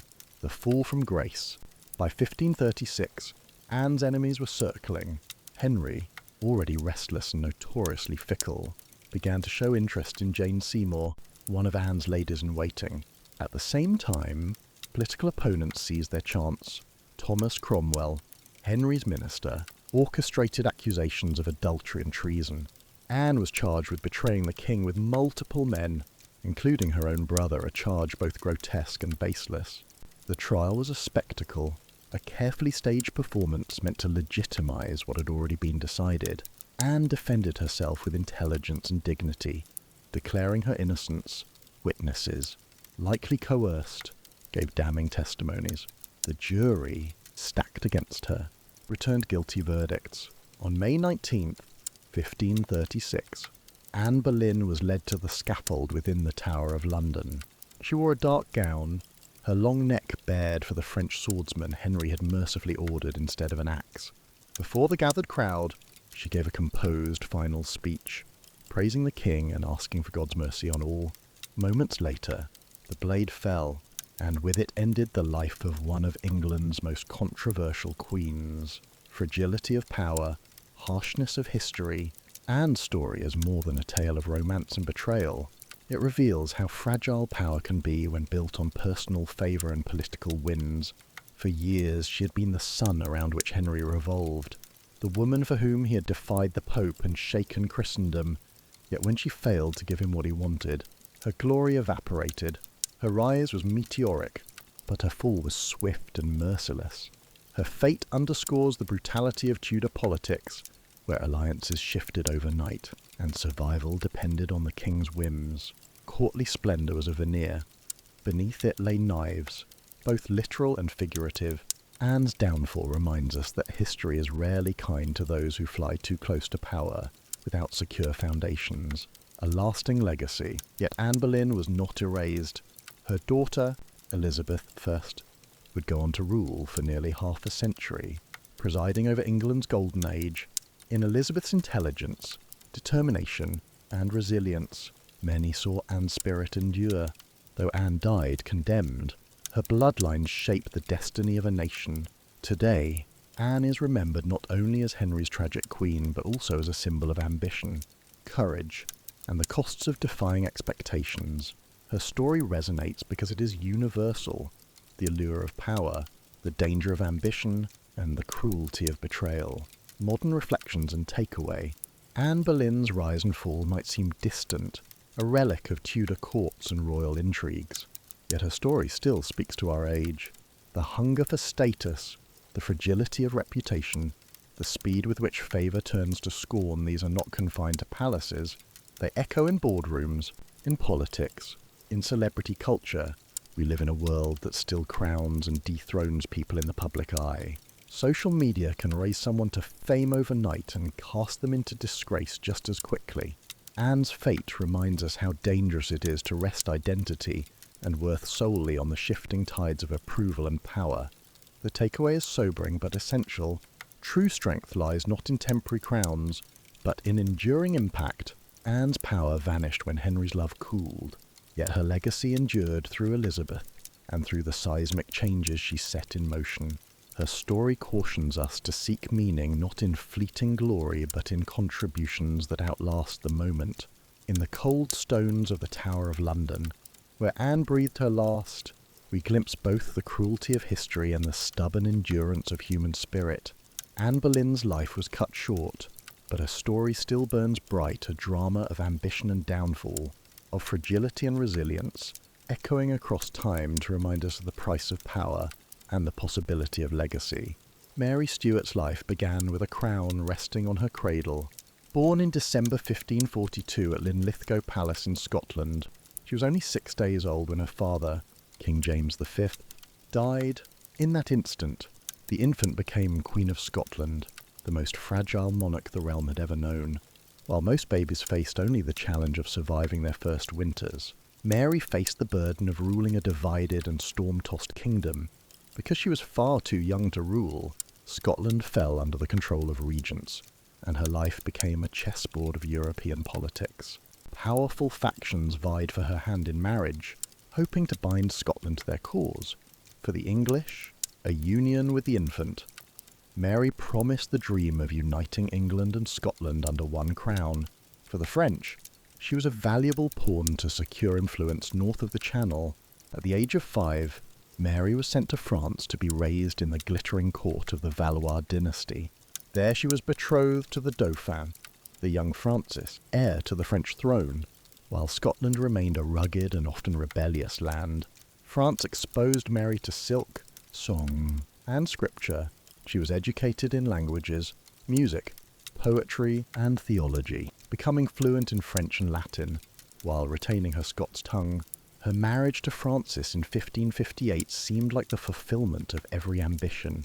Mary, tall, graceful, and striking with auburn hair and dark eyes, dazzled the French court.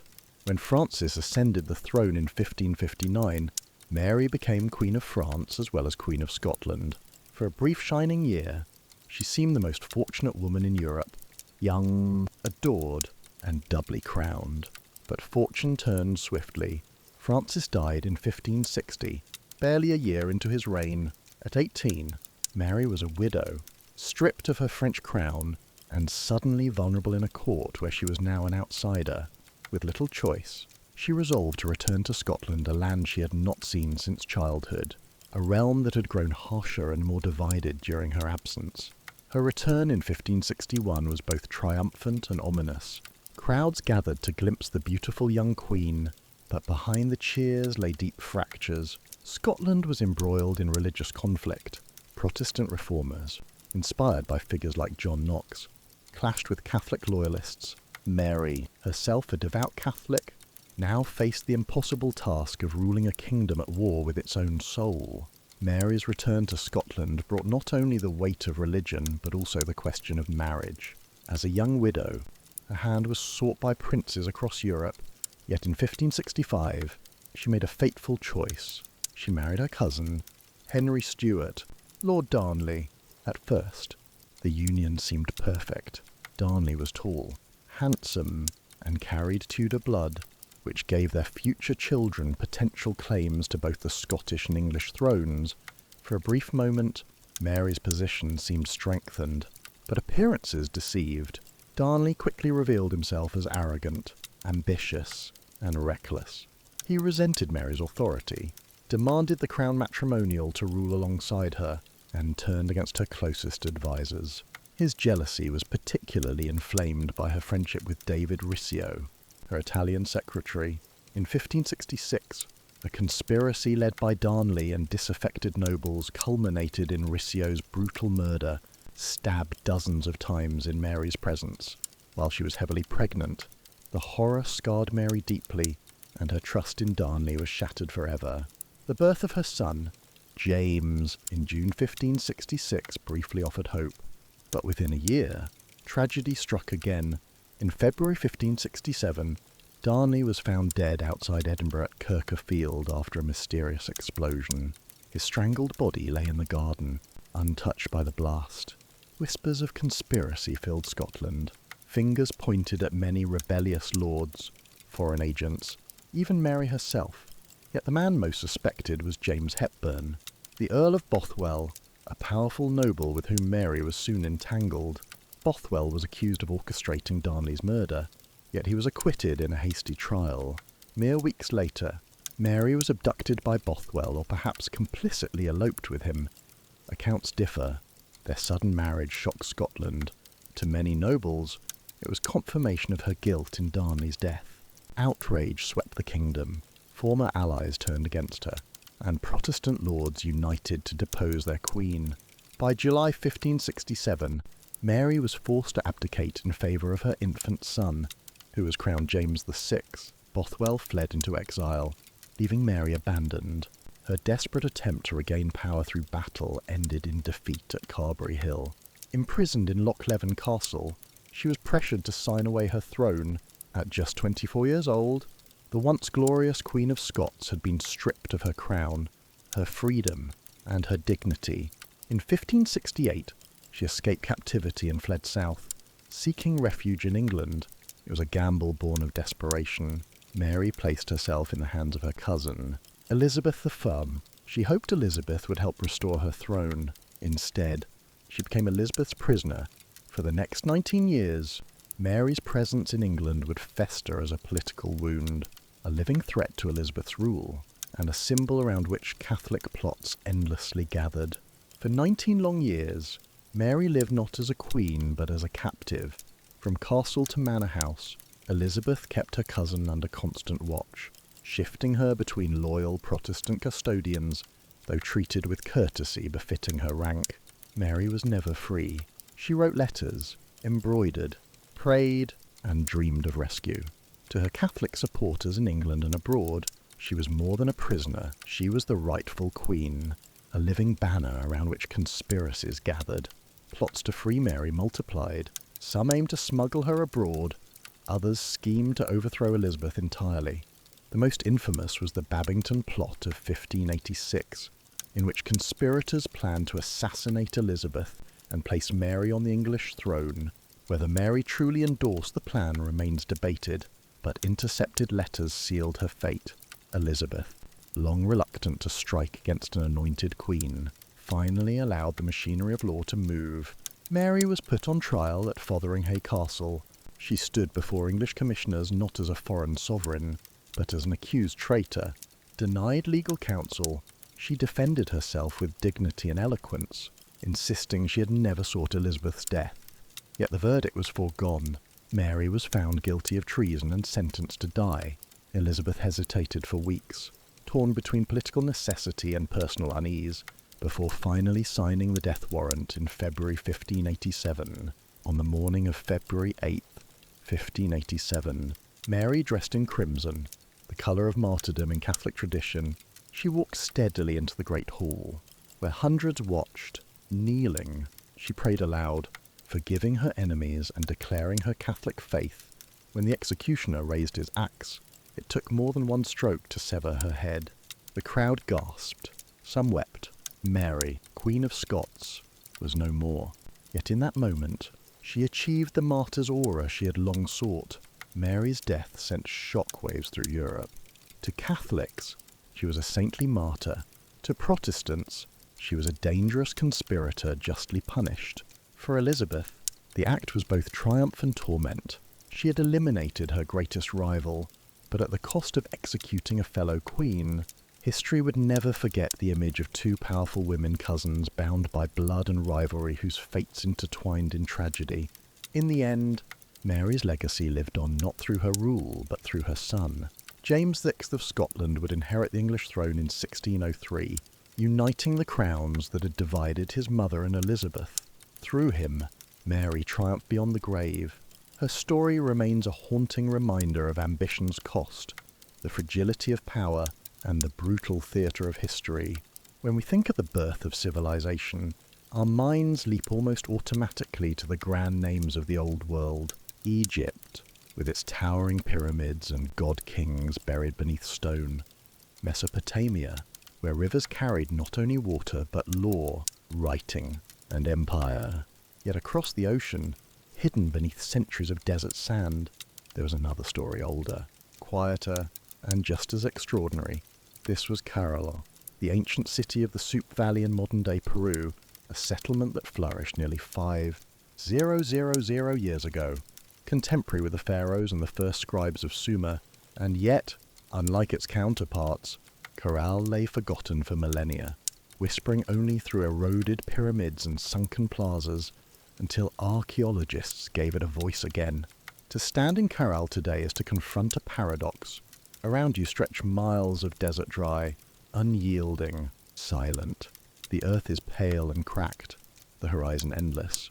Yet here, amid such desolation, once thrived a city of thousands.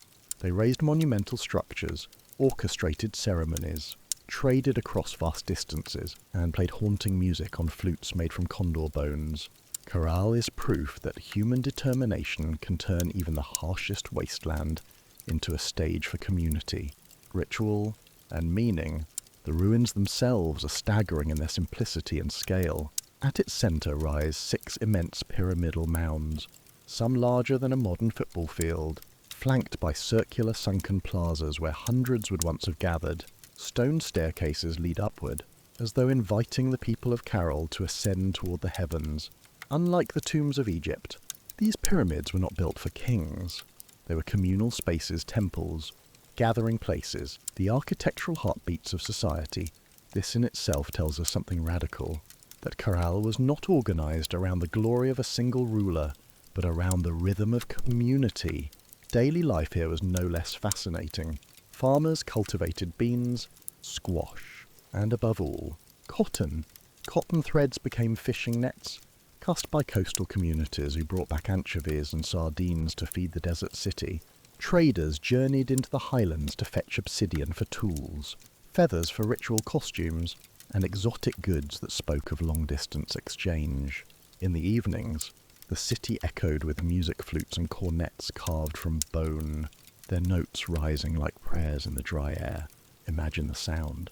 High-pitched, mournful, almost unearthly, weaving through torchlit plazas where priests chanted and communities danced. But Carol was more than ritual and trade. It was a statement of survival. To build here was to defy the desert, to gather thousands of people in one place. To sustain them with food and water required ingenuity and trust. Archaeologists uncovered irrigation channels carefully guiding water from the nearby Super River, ensuring that every drop was used. They found evidence of shared labour, plazas and pyramids built not by slaves for kings, but by communities for themselves. Unlike other ancient centres, Corral shows almost no signs of warfare. There are no weapons buried in the sand, no walls encircling the city. Instead, there are plazas designed for gathering, fires built for ceremony, and instruments crafted for song. For centuries, the desert protected Corral by forgetting it. Winds swept sand across its plazas, the sun bleached its stones. But when archaeologists rediscovered it in the late 20th century, they realized they had stumbled upon something that could rewrite history. Corral was not just a ruin, it was evidence that civilization could emerge not only through conquest or kingship, but through cooperation, ritual, and shared resilience. When Corral was first excavated and dated, archaeologists were astonished. The city flourished around 2600 BCE, roughly the same time as the Old Kingdom pyramids of Egypt and the early city-states of Mesopotamia. Yet the world into which Corral emerged was radically different. Egypt's Nile Valley and Mesopotamia's Fertile Crescent were lush, river-fed, and blessed with abundant agricultural potential. The Soup Valley of Peru, by contrast, was a desert threaded with only a narrow river.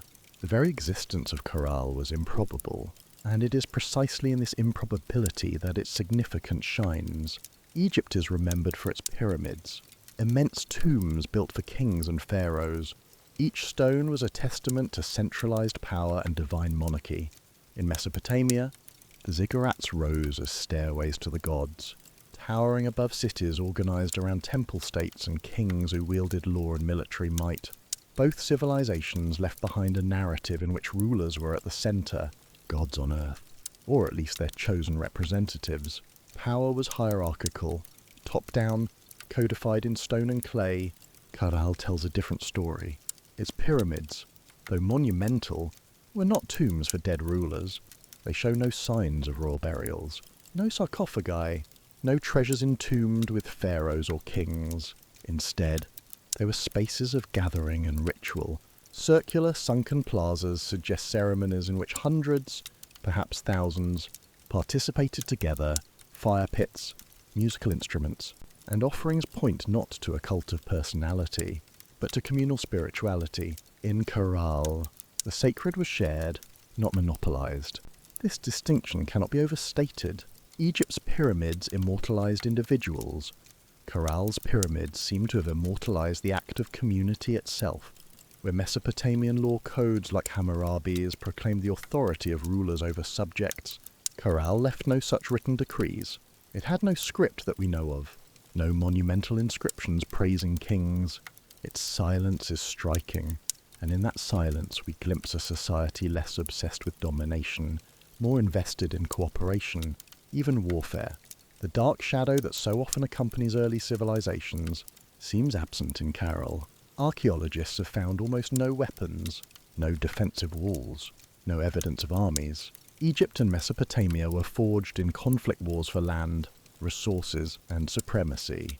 Caral thrived in what appears to be comparative peace. Its strength came not from conquest, but from networks, trade between coast, desert, and highlands, shared labour projects that bound people together. This is not to romanticize Caral, as utopian hardship surely abounded, but its archaeological record suggests that cooperation, not violence, was its foundation.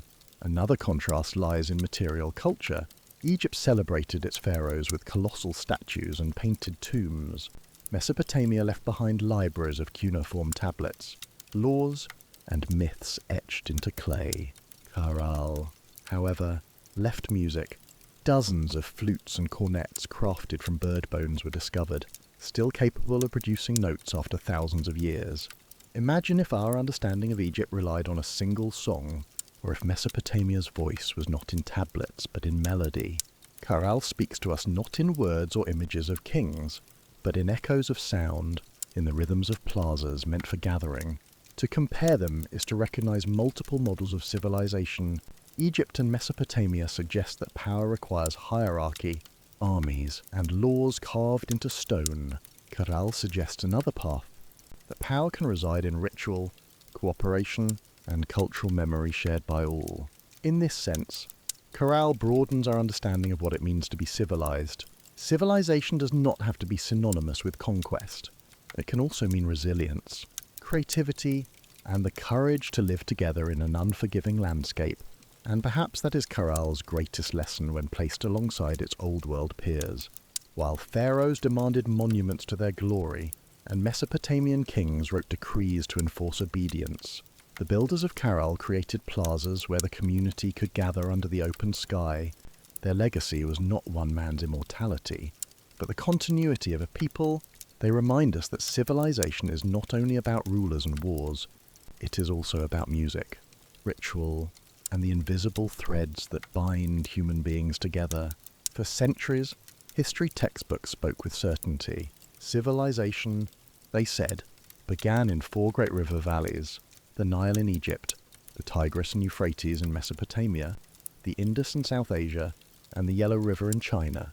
These were the cradles of humanity's leap from scattered villages to organized societies. It was a neat narrative, orderly and comforting. But Caral unsettles that order. It whispers that the story is larger, messier, and more diverse than we imagined. When archaeologists first realized Caral was as old as Egypt's pyramids, it forced a re-evaluation. How could such a city exist in the Americas at the same time, without contact with the old world? The answer lies in human ingenuity. People everywhere, given the right conditions and enough determination, find ways to organize, to farm, to build, to dream. Caral is a reminder that civilization is not a single spark lit in one place and spread outward. It is a constellation of fires, each kindled independently by communities determined to survive. The silence of Caral is perhaps its most haunting feature. Egypt left us hieroglyphs, Mesopotamia cuneiform tablets. Corel left no writing, no libraries, no carved stelae recounting the deeds of kings. Its voice comes to us through architecture and artifacts. Pyramids without rulers, plazas without walls, flutes without words. In that silence we glimpse possibilities. Perhaps Corel's story was never about glorifying individuals, but about collective experience. Or perhaps the desert simply erased its texts, leaving us only fragments. Whatever the case, the absence reminds us that history is always incomplete. This incompleteness is not a flaw but a truth. Our knowledge of humanity's past is a patchwork quilt, stitched together from ruins, bones and guesses. For every Corel uncovered, how many more lie hidden beneath soil and sand? How many civilizations rose, thrived, and vanished without leaving a trace?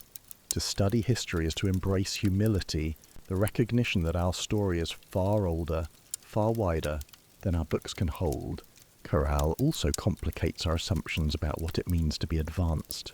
For decades, scholars measured progress in writing, metallurgy, warfare, and empire. By those standards, Corel seemed lacking.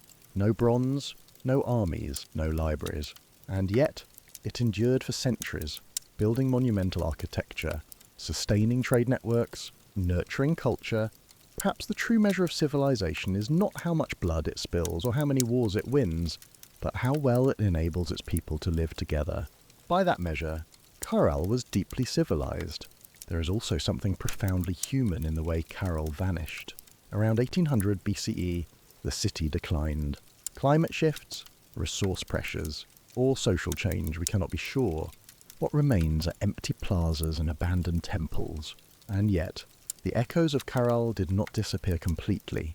Later Andean cultures inherited practices of communal labour, reverence for plazas, and the weaving of cotton. Corel may be forgotten by name, but its spirit lived on, woven into the fabric of Peru's cultural history. To call Corel an unwritten chapter is not just poetic, it is literal. Without texts, we reconstruct it from silence, and that silence teaches us something, that history is never finished. It is not a closed book, but an open landscape, filled with forgotten voices waiting to be heard.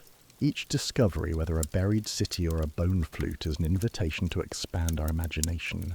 When we stand among the ruins of Corel, we are not just gazing at stones, we are looking into a mirror. The challenges they face, climate, scarcity, the need for cooperation, are not so distant from our own. In the 21st century, humanity wrestles with crises of a different scale: rising seas, global warming, dwindling resources, and yet, the story of Corel offers us a reminder that resilience is possible, that human beings can adapt even when the odds appear impossible. Think of the medieval peasants we've spoken of in earlier tales, huddled together around hearths in freezing huts, keeping fire alive through bitter winters. Now think of Corel, a city carved from desert, its people weaving cotton nets, channeling rivers, and building plazas for song and ceremony. Across continents and centuries, the pattern repeats. Survival is not the work of individuals alone, but of communities bound together by trust, ritual, and shared effort. Modern life often convinces us that survival is an individual race, that success belongs only to the strong or the wealthy, but Corel whispers otherwise. Its plazas were not for kings, they were for the people. Its monuments did not glorify one name, they enshrined a collective. The very absence of walls, the lack of weapons, suggests a vision of civilization in which cooperation was stronger than conquest. For a society that lasted centuries in one of the world's harshest deserts, that model was not weakness, it was strength. This lesson feels urgent today. In a world fractured by political divides and environmental strain, we might ask, what would it mean to build plazas instead of walls? To invest in rituals of community rather than monuments to power? Corel reminds us that civilization is not only about technology or hierarchy, it is about the bonds that allow people to thrive together. Fire, community, and faith. These three constants echo across history. The peasants' fire in Europe, the ceremonial flames of Corel, the eternal lights of temples in every culture. Fire warms, community binds, faith inspires, Strip away the details of time and geography, and these three remain. They are as essential in the 21st century as they were 5 millennia ago, and so we arrive at the takeaway. Do not take modern comforts for granted. A warm bed, running water, electric light, these are privileges beyond the imagination of most of history. Recognize them not with guilt, but with gratitude. Remember also that humanity always finds a way. If crackle could flourish in the desert, if peasants could endure winters without heat, then we too can face the storms of our age. And finally, cling to fire, community, and faith, the elements that outlast empires and kings. As this story closes, picture a hearth at the end of a long night. The flames have dwindled, but the embers glow faintly, stubbornly, against the darkness. They carry warmth across the silence and promise the coming of dawn. May we all, in our own lives, tend to that ember, keeping alive not only our survival, but the deeper flame of belonging and meaning. Good night. May your rest be gentle, may your spirit be warmed, and may the lessons of crackle guide you, as they have guided humanity for 5,000 years. In every story we have traced together, from the freezing huts of medieval peasants to the silent pyramids of crackle, there is one thread that keeps returning: the fragility of human life and the strength of human spirit. History is not just dates and ruins, it is a mirror, reminding us of what we often forget in the comfort of our modern world. Lesson 1. Do not take modern comforts for granted. Imagine the medieval farmer who went to sleep on a pile of straw, with frost creeping in through cracks in the wall, or the crackle mother who had to weave nets from cotton while her children survived on beans and fish. Compare that to us: a mattress, a warm blanket, a hot meal, and the simple miracle of turning a switch and filling a room with light. What we call ordinary today would have been unimaginable luxury for most of human history. To honour the past is not to live as they did, but to recognise that our conveniences are not inevitable. They are the result of countless struggles and centuries of persistence. Gratitude is a form of wisdom. Lesson 2. Humanity always finds a way to overcome hardship. Crackle stood in one of the driest deserts on Earth. Yet its people built canals, farmed cotton, traded fish, and even made music on flutes carved from bone. Medieval villagers faced plagues, famines, and winters that could kill, but they survived by sharing food, caring for one another, and keeping fires alive through the night. Today, our challenges are different: climate change, technology overload, global uncertainty, but the human instinct to adapt and endure has not left us.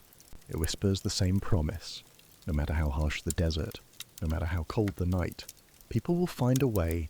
Lesson 3. Fire, community, and faith remain the three unchanging elements of life. Look back across time, and you see the same image repeating: the glow of a hearth in a peasant's hut, the ceremonial fires in crackle's plazas, the eternal flame of temples and shrines around the world. Fire is warmth, but also symbol of survival, of continuity. Around it gathers community, families, neighbours, villagers, citizens sharing stories and food, strengthening bonds. And above both fire and community stands faith, not always in religion alone, but in something greater than ourselves: hope, trust, belief that tomorrow is worth striving for.